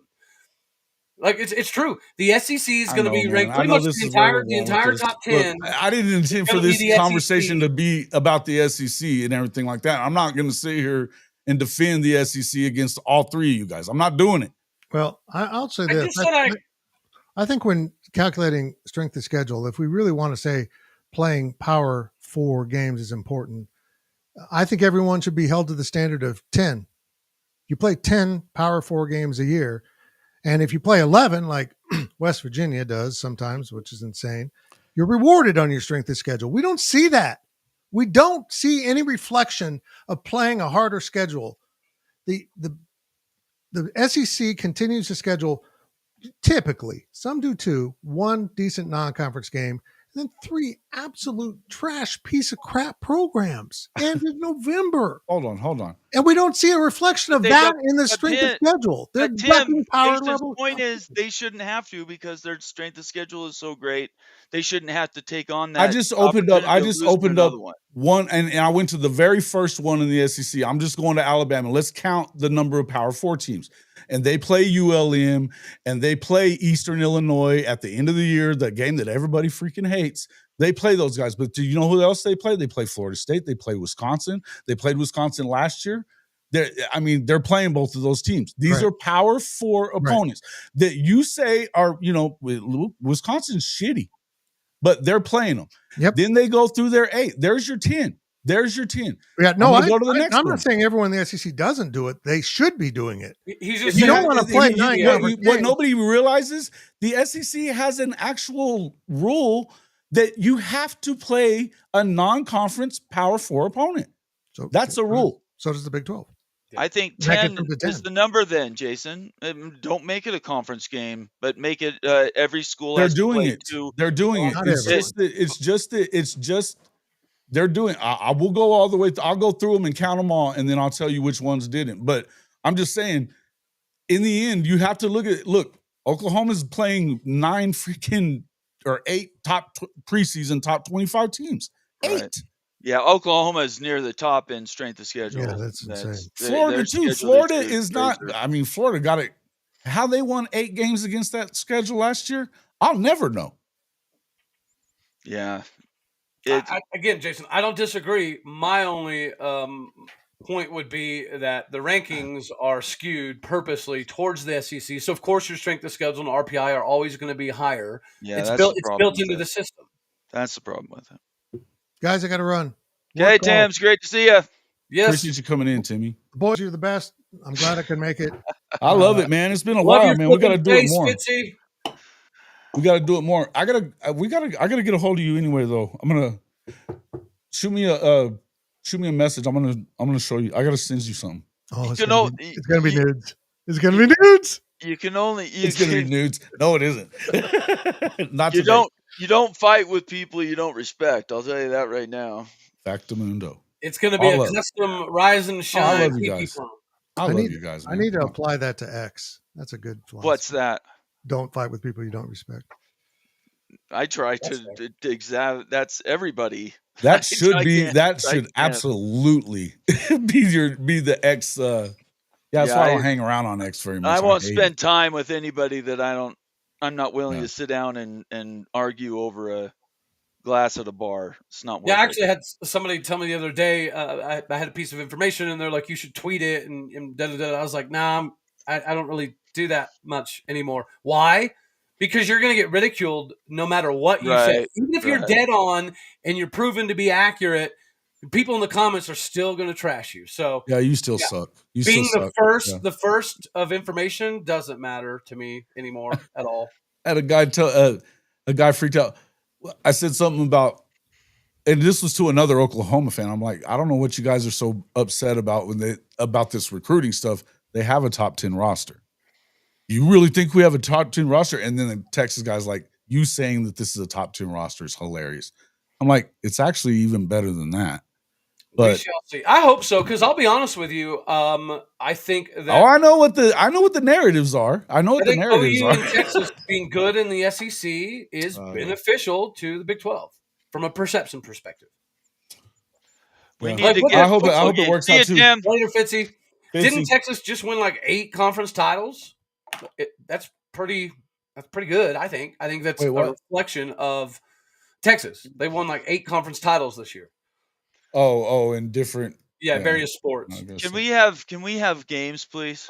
I'm tired of the off season already. So I'm ready for this shit too. I'm ready. Started. So ready. So tired. Yeah, and I mean, list season has been so shitty.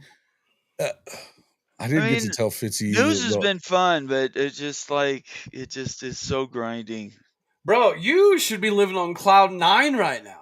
I know, dude. You're all grumpy and stuff. It's got to be the. I'm not grumpy. You need a hug. No, I'm not grumpy. It's those Utah assholes. That's I'm what not. it is. I'm not any of those things. I hate talking about potential over and over and over again, or mythical national championships, or recruiting rankings that don't mean squat on the field. I just want to play games. So no doubt, you kind of have to. I mean, that's the whole thing. Here's the deal. That as long as this, you can thank Bud Elliott for it. That blue chip ranking, that blue chip percentage has been true since 2000. I know no, you can't fight numbers like that. There's no doubt about it. And so and now, does this change because of that? Was one of the next questions. That's why I was asked that question a minute ago. Does the way that Oklahoma's doing, and a lot of teams are doing it at this point, you got a GM and you got an actual scouting staff. Yeah. Does that change, or does that change the way we're doing things? I don't know. Because I am completely in agreement that not all 3-stars are 3-stars. There's only so many guys that can be 4s, though. I think it's money ball in college football. It's the money ball. It's baseball. Cody, you should know this. Money ball was all about stats, right? You don't replace a superstar with a superstar. You replace them with 3 really good average athletes that can deliver when they're asked to deliver. That's what either the smaller, less prestigious programs either win that way, or they have to go out and win big recruiting battles. There's really no middle ground there. Yeah, I can get down with that one, brother man.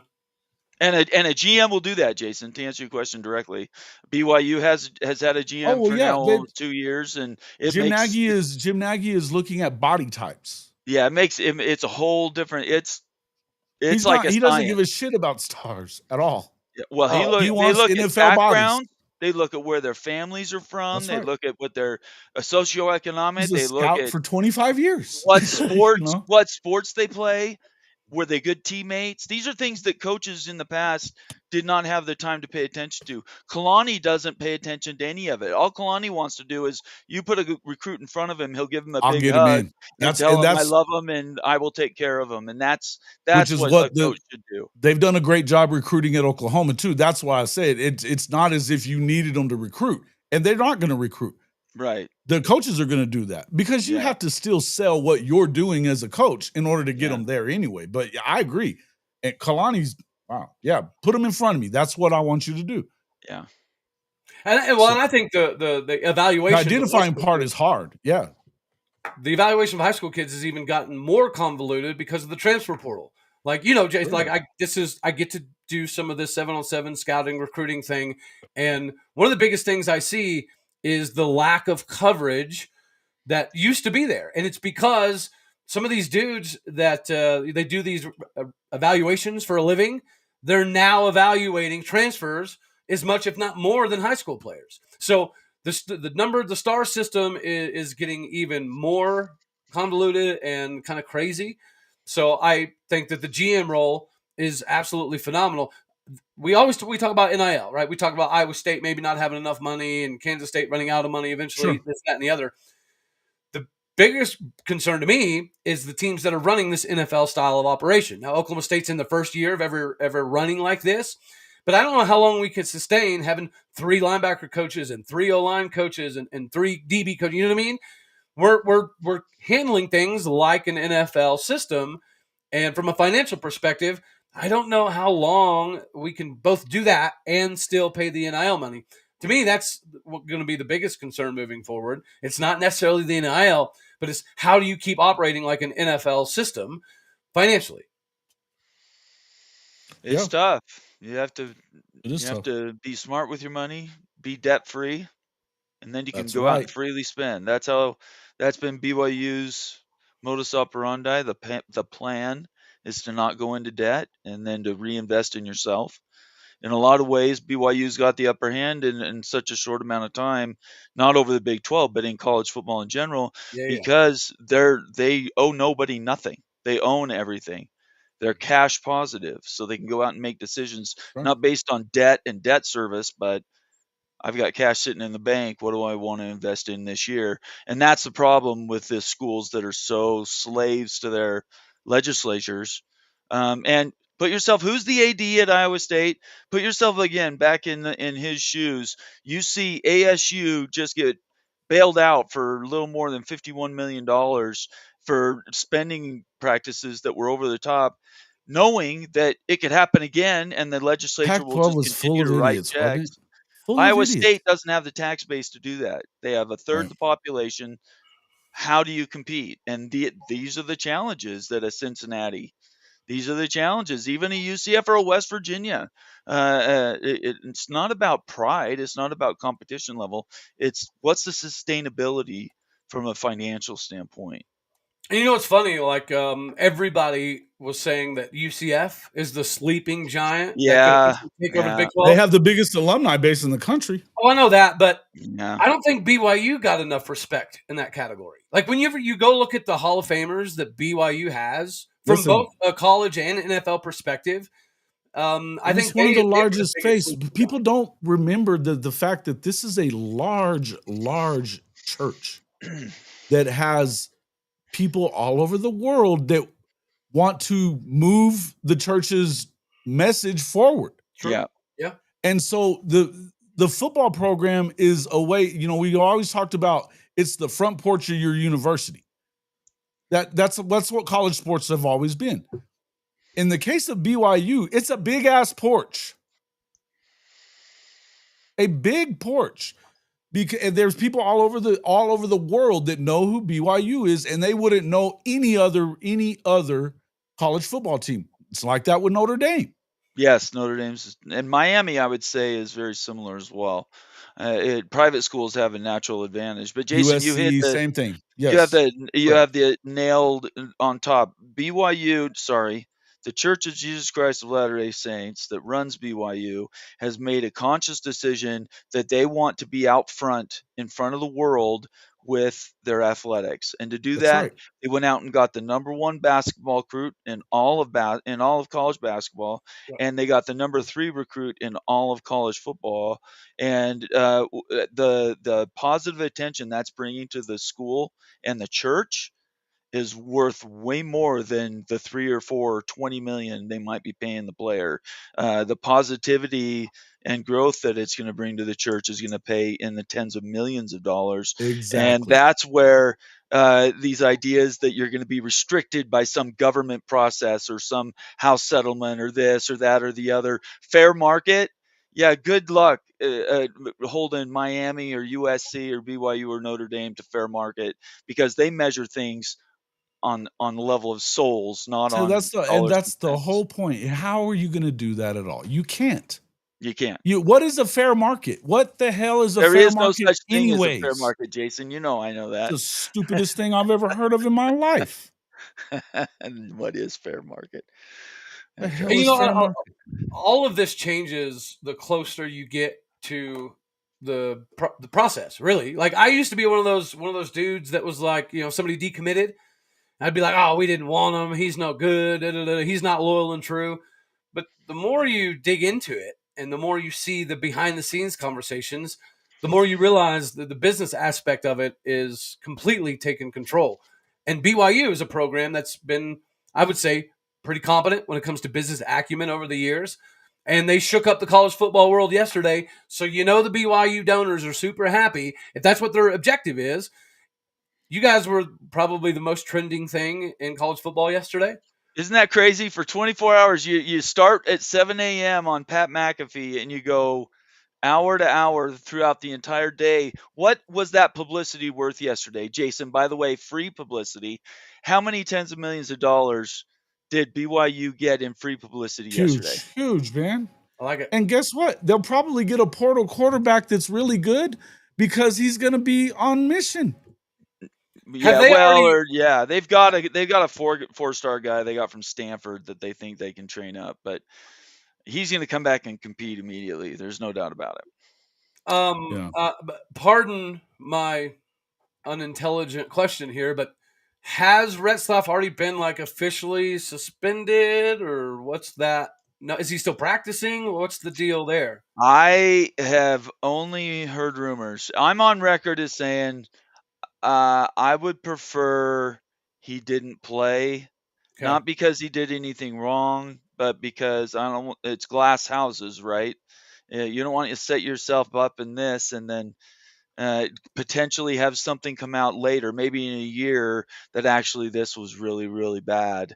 But all indications are here on the ground in Utah County that there are not a lot of facts to back up what has been alleged. Now, it's a civil charge. The police have not and have indicated they're not going to file charges. So what are we really talking about here? So I don't know. I came out immediately in defense of the woman. I will always do that. Sure. Football players are much bigger and they can control things around them. There's also predators that are women also too. the Duke example, and Absolutely. everybody knows Baylor. it. Sean Oakman's career got destroyed. Baylor's another example. By the way, isn't that funny? 2 private schools. Yeah. So it's a sad, unfortunate situation. I would prefer we just didn't run the risk, and if that means we only win 8 games, I'm okay with that. But I'm getting a sneaking suspicion that he's going to be in fall camp, and if he's in fall camp, he will play. I think that's an admirable perspective, and not necessarily to throw shade, but I think that you could make the argument, maybe Jason can add some validity to this.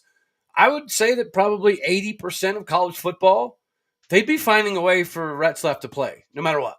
Right. Yeah, I think they would too.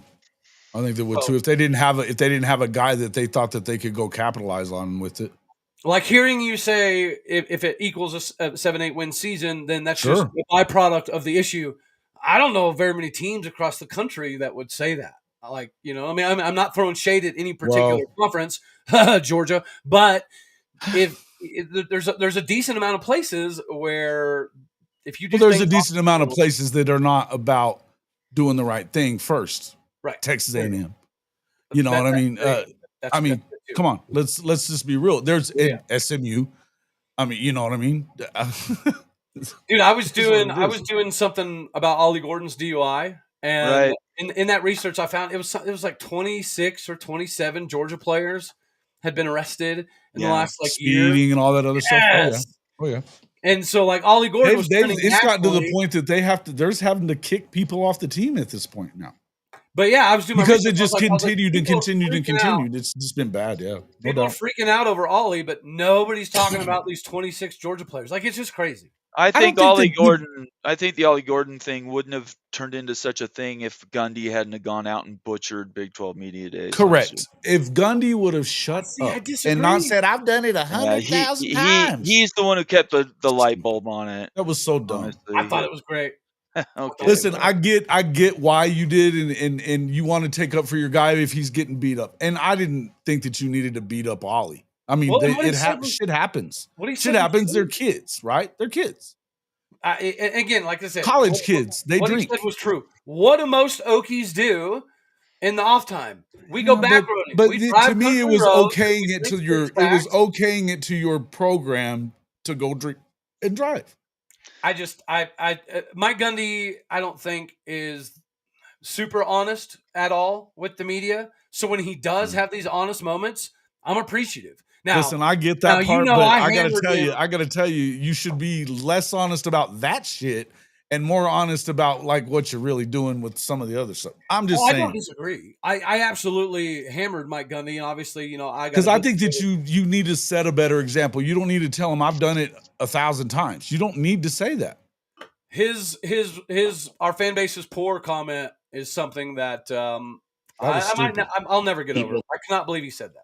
That are negative and voicing their opinion are the same ones that can't pay their own bills. Stupidest shit I've ever heard in my life when you're 0-7 at the time. Yep. Like, I agree. Why is it their fault? Why is it their fault? Mike Gundy says some awesome stuff. He does some awesome stuff like hunting rattlesnakes and things of that nature. I think that stuff's cool, but then there's the headbutting Gussie and shit. He does not, you know what I mean? Like, he doesn't like the fan base. He never has. He probably never will. And it's just something that very full of himself, Cody. Very full of himself for not winning that much. Every college coach has. That's true. That part is true. They all believe in themselves. You kind of want that, right? You don't want a timid coach that is playing nice 24/7, but there has to be a degree of separation. And sometimes Mike Gundy doesn't have that. And but we'll see how this year goes. This is his first year as like the GM, right? Will he actually take a step back and be the CEO? I don't know. Only time will tell. I do have a feeling, though, as the season progresses, he's done is take steps back. In there. Huh? He's taken steps back a lot, though. That's the thing. He doesn't mind hands off. He's been hands off. I can't argue that one. That's what I'm saying. Is like, what does he need to do? What does he need to do? He hasn't been with the coaches. But Mike Gundy's been very involved with like game planning and things of that nature. That's what I'm saying. This year, supposedly, he's not involved in that, right? That's all on Doug Meacham and Todd Grantham. I think that would be a good thing. Mike Gundy should be taking his private helicopter, right, and going and shaking hands, kissing babies, and recruiting. That's what he should be doing. And promoting Oklahoma State. Like, his appearance on the Pat McAfee show was great for Oklahoma State. And then we have our worst season since 1994. So that didn't help. But we need more of that from Mike Gundy, in my personal opinion. And this is ironic because this morning, Mike Gundy was getting involved in like tweeting recruits and stuff like that, which he's never done before. I didn't know I know he was on Twitter. I've never seen him tweet. He was tweeting this morning about recruits and visits, and a lot of people assumed he was talking about Taj Overton and Ben Duncombe. Wow. Yeah. And that's what Mike Gundy should be doing, in my personal opinion, right? For all of the disgruntlement moments I've had with Mike Gundy, he is still the face of Oklahoma State. Football is the front porch. He was super successful for 18 years in a row. I think that if he takes this CEO role, it could be a good thing for him. It can revitalize his career, in my personal opinion. Yeah, I don't know. I think that those coaches better be damn good, because leaving it in the hands of the coaches that he left it in before is what got you here. Well, we got to give props to Nick Saban, likely, because Mike Gundy even said like him and Saban are friends, which is kind of crazy to me. But he was hanging out with Nick Saban after we had to fire everybody, and he didn't say that Nick Saban told him to hire Todd Grantham, right? But he did say that Nick Saban told him, "You're not going to make it with the proper DC unless you're completely hands off. you have to hire a head coach of the defense or you're going to continuously have the same problem.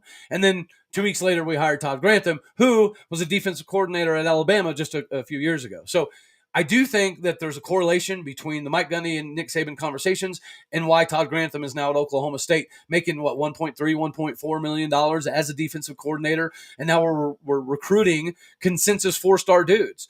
Like, not only do we have this Ben Duncan commitment today, and then you have Taj Overton making the decision. You also have DeQuavies Beck making the decision. You also have Braden Presley making the decision. These are all consensus level 4-star. Have they made the decision?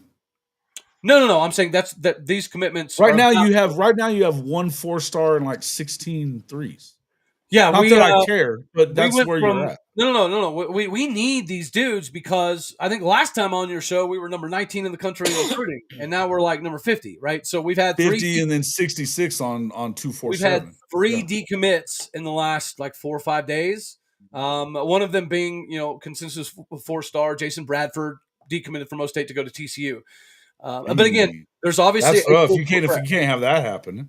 Yeah, but if you land Ben Duncan, Taj Overton, then a lot of this conversation obviously changes fairly. But you don't want to trade 1 for 1 on that kind of stuff, or even 2 for 1. You want to keep but here's what I'll say. Victor Lincoln, who hasn't decommitted yet, but I've been told by a few that it's about to happen. And then we had Jason Bradford. I didn't highlight either really on the show because when I watched their film, they were good, but neither one of them to me screamed, "Oh my gosh, this is a program changing dude." I think that Cody, I'm going to interrupt you. I'm going to go. You guys are talking in depth in the weeds recruiting, and I think I'm. Well, I wanted to ask you one more thing though. Like, does this boost BYU's recruiting to another level though?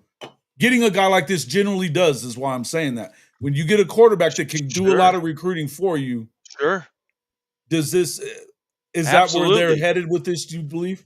Yeah. I think as Oklahoma State's had amazing recruiting classes in the past, schools that go out and they make these recruiting wins, turn around, and if they don't take advantage of them and put them into repeat, 1 year, then the next year, that's on them for not executing. For sure. So I think in both basketball and football, they've done about the best they could. They reached as far as you could reach up.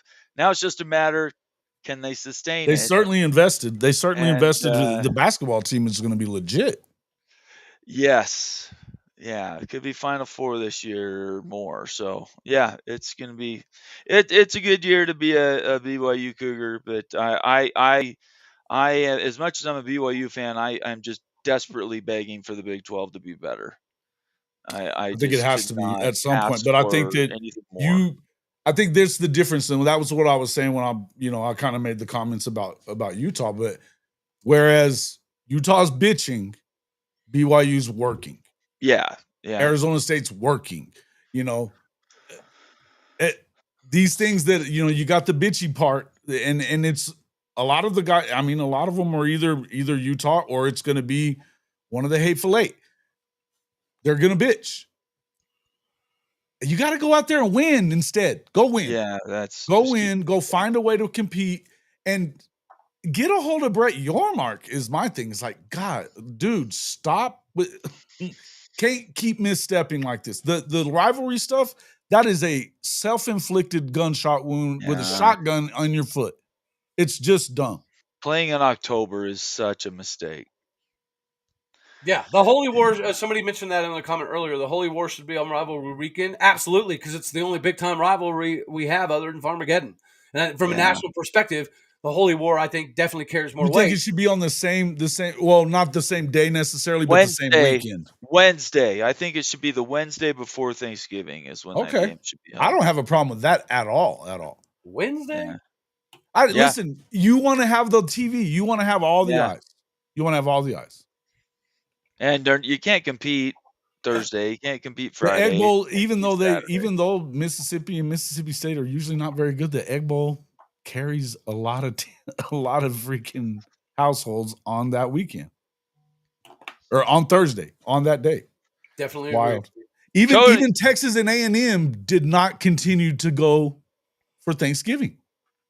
Yeah, it's just there's too much competition. Wednesday, there's no competition currently. Doesn't mean there won't be eventually. I think Fridays, things like that. You got to start, but I think you do have to win, and I think that you need somebody like a BYU that can sustain it, because BYU has enough money and enough support that you can sustain winning with the right coach, with the right way of going things, and if you're all pulling in the same direction.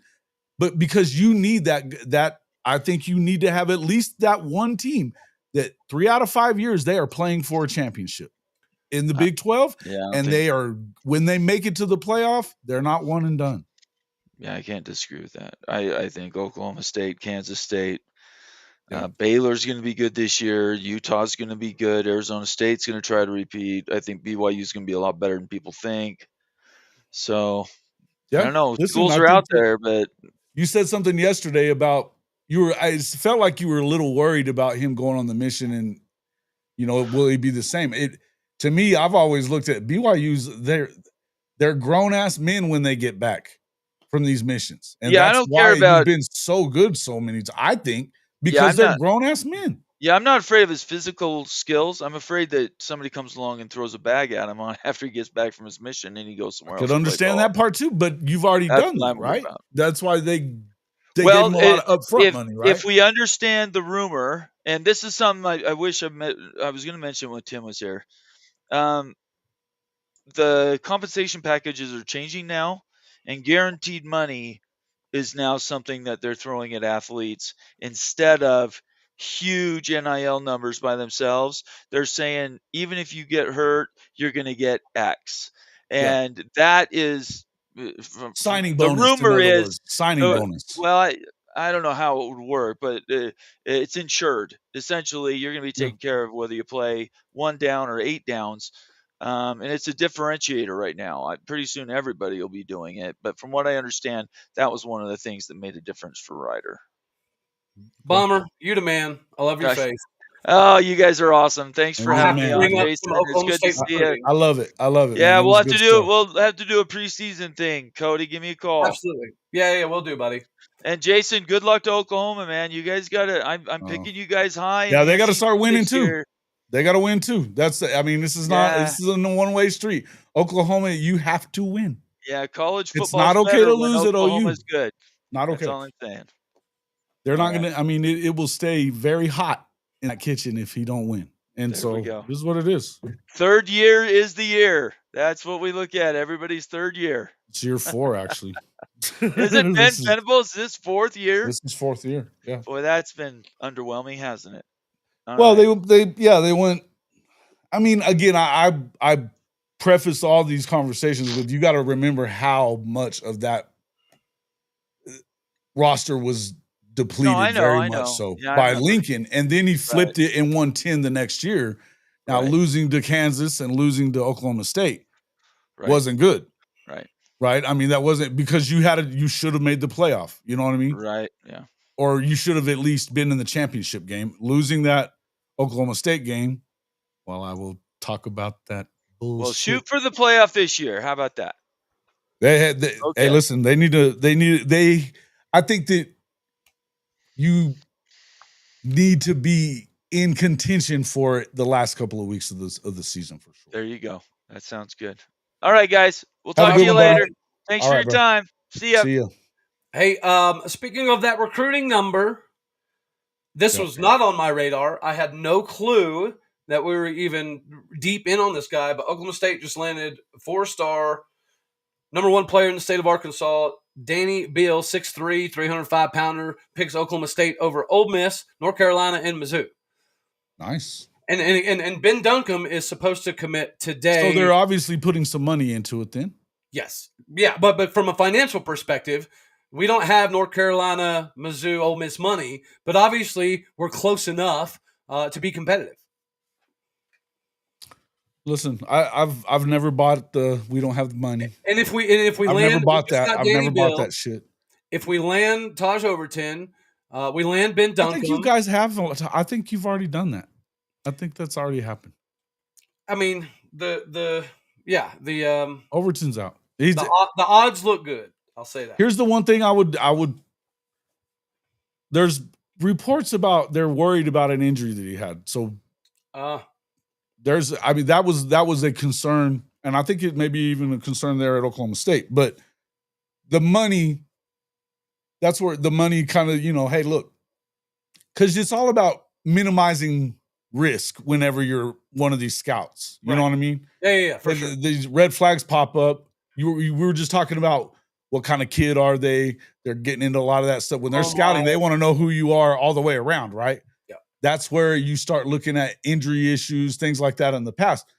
It doesn't take really long. Think about the NFL draft, man. A guy could be a first rounder. He stays a year long and gets hurt. And next thing you know, 5th, 6th.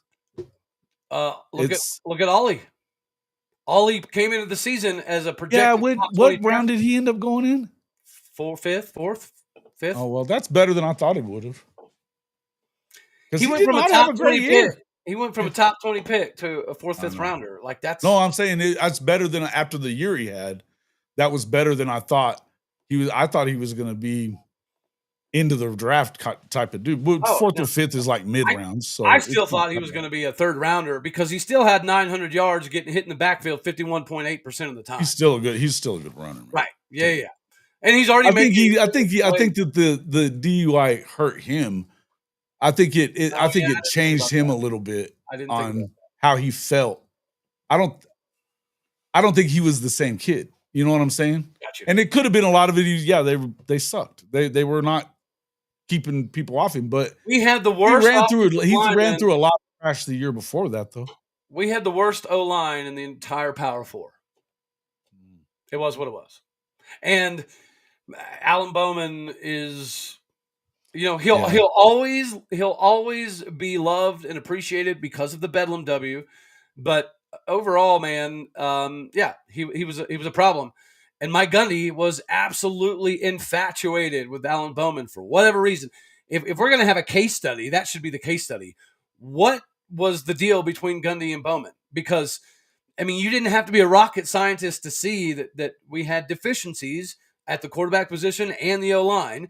And when you have deficiencies on the O-line, you need some mobility at a quarterback. Alan Bowman has zero mobility, but nonetheless, it's in the past. If we continue to kind of recruit this way and get these LSU, Ohio State, Tennessee, UCLA transfers, I think we're going to be in good shape. But Fitzy mentioned it. You mentioned it. Bomber mentioned it. It doesn't matter unless you're winning enough to change perception, right? And I think so. The recruiting stars, they don't necessarily matter. You mentioned Nagy looking for a particular body type and some enhancement capability. That only matter. It only doesn't matter if you win. Well, I was going to say where it does still matter, no matter what, is exactly what BYU just benefited from yesterday. Absolutely. Right? Well, perception matters. He's the real deal too, man. Holy crap. So if you can land guys and you can be a top 25 recruiting class on paper, does it mean that they're actually going to be a top 25 football team? No, but it helps you with marketability. And when you're talking about more profit for NIL and recruiting and paying the NFL style coaches, I think you do need to be relevant in these recruiting conversations. And thankfully Oklahoma State is. And I don't know that we haven't been, right? We really haven't been. We'll get a couple gangsters every class, but we don't load up with dudes, so therefore we're not part of the national conversational piece. I think they recruit. I think they recruit better than a lot of times they talk about. I think but from a stars, I'm saying from a no doubt, marketability stars perspective, like the trending for BYU yesterday, I think is huge for them, and a decent number. Listen, I think you get a guy like this and like right now they're ranking in their class. I'll look at. Let me look again. It's not very good. BYU, they still don't have a very okay. They're at where was it? They're 45th on 3. Even with a 5-star? Correct. Yeah. And then but here again, it's still June. So I mean, we're not talking about the end of the road here. Now on 247, I don't look at On 3 much, except for I will admit I do look at their what do you call it? Prognostications on where they think they're. Yeah, they do. I don't like any of the recruiting rankings. I don't care about them. Yeah, but that's my point. I do to some extent, but I'll tell you that I read the story. I think On3 does a good job with their podcasting and their writing and stuff like that. I'm not a huge player. Yeah, I mean, I like On3. I really do, but they come up with some stuff out of left field that just doesn't make sense occasionally. BYU's 31st in 247's composite. That makes sense. Yeah, but they only have 11 players, by the way, too. Well, and that's why, you know, I've talked about when we were a top 20 recruiting class and OU was like in the 50s. Or 12 players. I was cautioning people because at that time we had 11 commits and y'all only had like 7. So it was fun for conversation, but it doesn't really matter until right. And OU's ticking up now. I mean, OU now see on 247, they've still got OU down at 39th. But on 3, they're in the top 20, I believe. 21st, maybe. Yeah, 21st. Fair play. So it's very subjective. Some of these guys, you know as well as I do, they don't look at all of them. They go by what a coach told them, or they go by if they help them get clicks a lot of times. I mean, let's just be real about it. That's a fact. If they've been going to their camps or not. And this is where I feel like if you have a true scouting department that they know what they're – I go back to this, and here's the thing. People talk about Nick Saban all the time. Oh, he has all these 5 stars. He had all these 5 stars. Well, okay, yeah. But they were 5 stars because Nick was recruiting them. Yes, correct. As soon as you get a Texas or Bama offer, you get an extra star. It is what it is. Right. Well, that's what I'm saying. It's like Nick Saban, who he said on the Pivot podcast that day that he got everything as far as evaluating players. It all came from Belichick. That's why I will not be that surprised if UNC starts winning, because he's not going to stop doing that. He's going to get that kind of player. He better keep that damn girlfriend of his out of the football facility. Wiggy, isn't she? That chick is batshit crazy. Yeah. Dude. What is he? Midlife crisis? Instead of buying a Ferrari, he got that. It must have, when you throw it in the air, it turns into sunshine, I guess, because it's wow. You know what I mean? Yeah. Oh, yeah. But no, I was saying, but he was telling the guys on the Pivot podcast because they were saying something about Belichick was really nice about it, and he says, well, everything that we did, everything we've ever done, has been on his way of evaluating. The size, the twitch, we want that body type. It all came from Belichick. So that tells you he didn't give a flying fuck about On3. Now, it may have helped him or 247 or Rivals, none of them. It obviously, I'm sure it helped him. He didn't, by the time it was all over with, he was pissed off if he wasn't the number 1 class. It's like, you're not paying attention to my shit. Fair. When I get somebody, they're 5-star. Look, Danny Okoye went to the top 100 because he went and won an MVP at his camp. Mm-hmm. He was playing in all this shit about the homeschool league and all that stuff. Nick Saban likes you. You're good. Yep. You know what I mean? And so it is about body size. But so that's where I'm saying I think that when you go to this, you have to be willing to not care about the rankings for a while. Right. Yeah. You have to but you have to go win. You got to go win. If you go get the right guys, you're going to win. Absolutely. So I don't know, man. I think it's tough. I think in the end, I think you do need that. I think that BYU may be that school that has the ability to save because of the fact of the money that they can get their hands on. And if they can capitalize on this. Now they have to do that still, but you realize they've never been in a big conference. Right. And so now you got a chance. It doesn't really matter how SMU could also be another one of those that could do that. Now, I don't know that they will, but they're recruiting pretty well. Definitely fair. They're not even getting $1 out of the ACC, and they're recruiting their asses off because they don't care. Yeah, SMU clearly is, I think, kind of like BYU, right? They've had big baller donors that have just been waiting for the green light. Multi-billionaires. There's 50 of them at least. Yep. They don't give a shit about money. I dig it. Well, bro, Hamulus, I apologize for I gotta get being late, but I've got to go do some lessons with a couple fellows. DBAT. So I'm DBAT bound, buddy. My man. I'll holler at you later. Yes, sir. I appreciate you. And go check him out at All Day O State on Twitter or Locked On Oklahoma State. And he's always on with the crew. What do y'all call that? The squad? Squad. Dude. And I will tell you, if you're into laughs, right, and you don't really care. I watch it. I watch you guys. The next episode. I don't think we talked sports, but for like 2 minutes. Awesome. It's getting to that point of the year that it's like, let's play some fucking football. There's nothing else to talk about. Yeah, dude, we talked about a lot of very random, unnecessary stuff. I would imagine that a 16th of the show is probably going to be muted out by the editors, but yeah, this one should be a good time. Look at what Neilio said about Jordan. We have a blast on that show, and seldomly do we stay on topic. It's what makes it fun, in my opinion. And that listen, as long as you're getting people watching the shit, that's what exactly matters. The numbers from the lock, because like the Big Ten doesn't even do theirs in the off season. They're not doing that. Us in the SEC, that's it. We're the only two that got the green light to only be ones an I've seen. Yep. Only ones I've seen at all. So, and I think I think it's funny.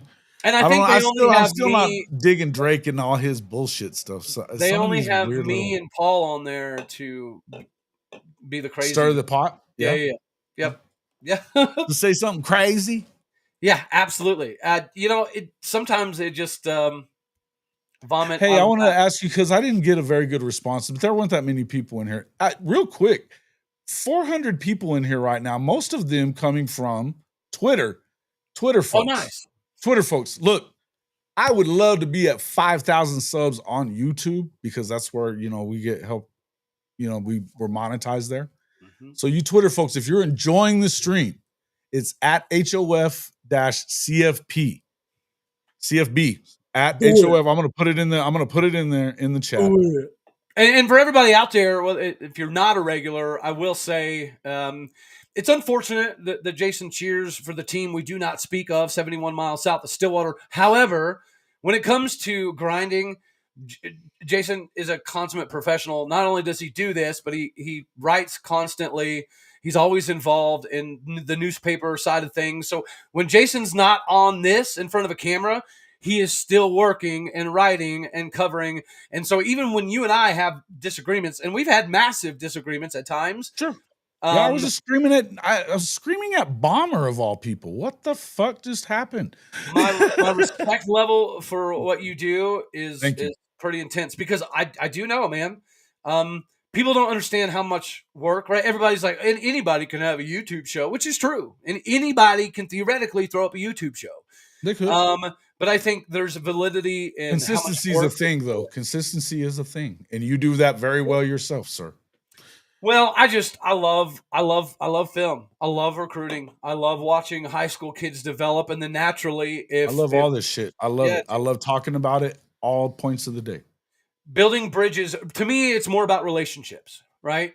Because you know this. My little NIL deal I had with some of the players the last couple of years, I kept those NIL deals. So Lyric Rawls, Hudson Clark, Garrett Rangel, Justin Kirkland, they're all going to keep the deal that I gave them at Oklahoma State.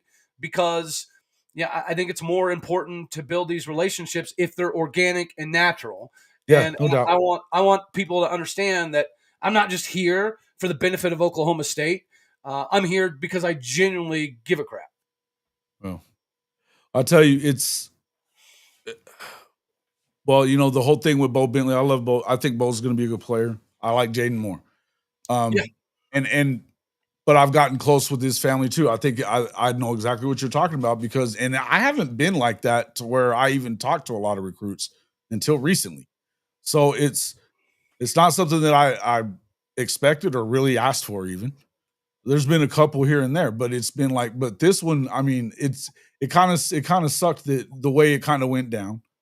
But I'm looking forward to seeing what he does. I don't think it matters where he goes. He's going to be legit great quarterback. Or Jaden? Jaden. Both. I think Jaden's going to be fantastic. I agree. Either way, a Jamaican, huh? 9 jobs. Hey, man, I'm trying to just get it down to one. I just want to get it down to one. If the folks over on Twitter will come over, become a subscriber, hit the like button on YouTube, it helps. Dude, I think that's a great comment. I think you are a Jamaican. I don't know what that means really, but I guess 9 jobs. It means you're a hustler that doesn't tan good. That's what it means. Chalky white, brother. Chalky white. There you go. All right, bro, Hamilai. I'm gonna skedaddle on off of here and pretend to be have a good one with my life. All right, have buddy. A good one. Okie Light sucks. See you later. Why? I just had to do it. Come on, man. You've made little comments too. Come on. You know, there's gonna be a time that I'm gonna accidentally swing through New Mexico. Okay. Come on with it. Well, I'm not gonna be here.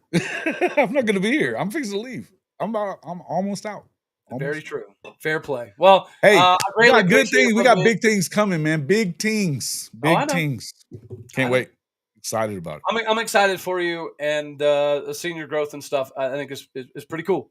So I appreciate you having me. You let me get on here and I don't know, spew some nonsense occasionally, and I'm greatly appreciative of it. Man, you're always welcome. You already know.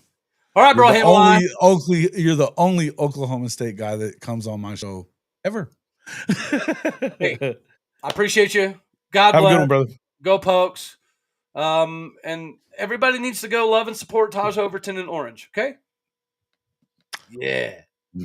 Yeah. See you later, bro. Okay. Love you. Bye. Bye. Bastard. All right. Cody Light. We love Cody Light. He does talk a lot of shit, though. He does talk a lot of shit, though. Nah, 9 jobs, huh? So that makes me Jamaican. I didn't even know I don't really know what that means, but it's still cool. Jaden could be the guy that revives FSU. He very well could be. Very well could be. I tell you, they've been pretty. I'm interested to see what happens with Sperry over there.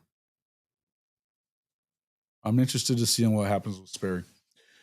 All right, guys, we've been going for a little over 2.5 now. A lot of folks in there. Please do jump over here and just, give us a quick like. We'd appreciate it. Let me check the numbers in here on the stream. How many likes do we have? Help us out. Help us out. That's the one thing. I mean, we never ask for donations. Donations would be cool. But, and appreciate you, Neilio, for your donation today. We got let's see. We had fan funding no fan funding today. That's okay. But we've got 34 in YouTube. We got 31 likes. It'd be great to get those other few, but it'd be really cool if some of you 360 people watching on X hopped over here, hit that like button, hit a subscribe button. If we got to 5,000 subs before the start of the season, I'd be really happy about that. We are just about 500 away from that mark. So be really cool for us. It would help the brand a lot. Awesome stuff. Guys, thanks a lot for coming in. Timothy Green, Zofix, Delio, my man, Coach Ricks, Timothy Green, thank you very much, guys. And I appreciate all you guys' kind words. BYU football, good stuff today. Scott Walker. Coach, good to see you. I mean, Coach, he was in there firing. You guys firing back and forth with Coach on Notre Dame, man. You always doing that to him. I loved it. It's funny. Let's see. Who else we got? Zofix, Fence Post, my man. Rob, thanks for coming in, my guy. Sooner for Life. Dwayne Johns, my dude. Dwayne Johns I like it that you've been hanging with us. T Boomer. Let's see. I don't want to miss anybody today. Sooner in Texas, Sugoi. Some of you guys do a lot of talking. Coach Royball, of course.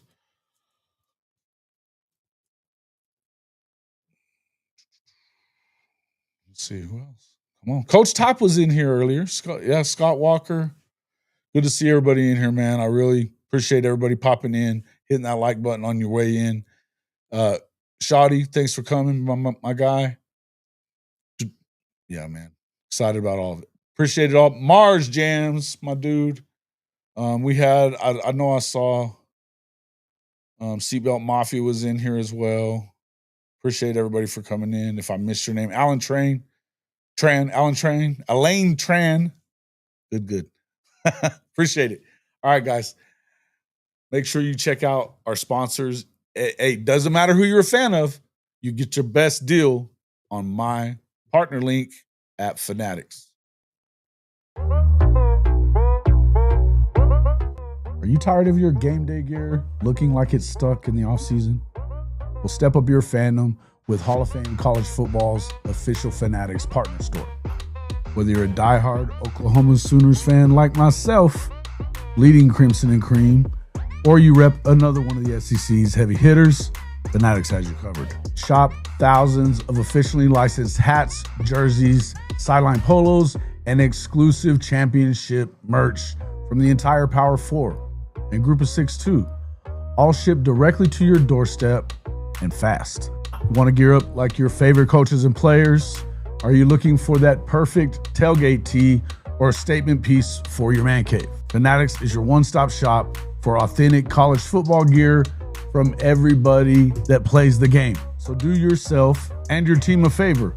Click our link in the description or simply log on to hofmedia.us/fanatics. That's hofmedia.us/fanatics. And you can shop everything that you want for the best prices of the day right on our Fanatics partner page.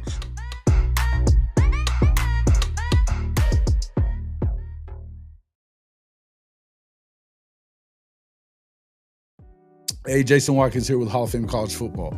And if you are ready to back your favorite team, the Sooners, and fade that Texas hype train every Saturday this fall, there's only one place to do it, MyBookie.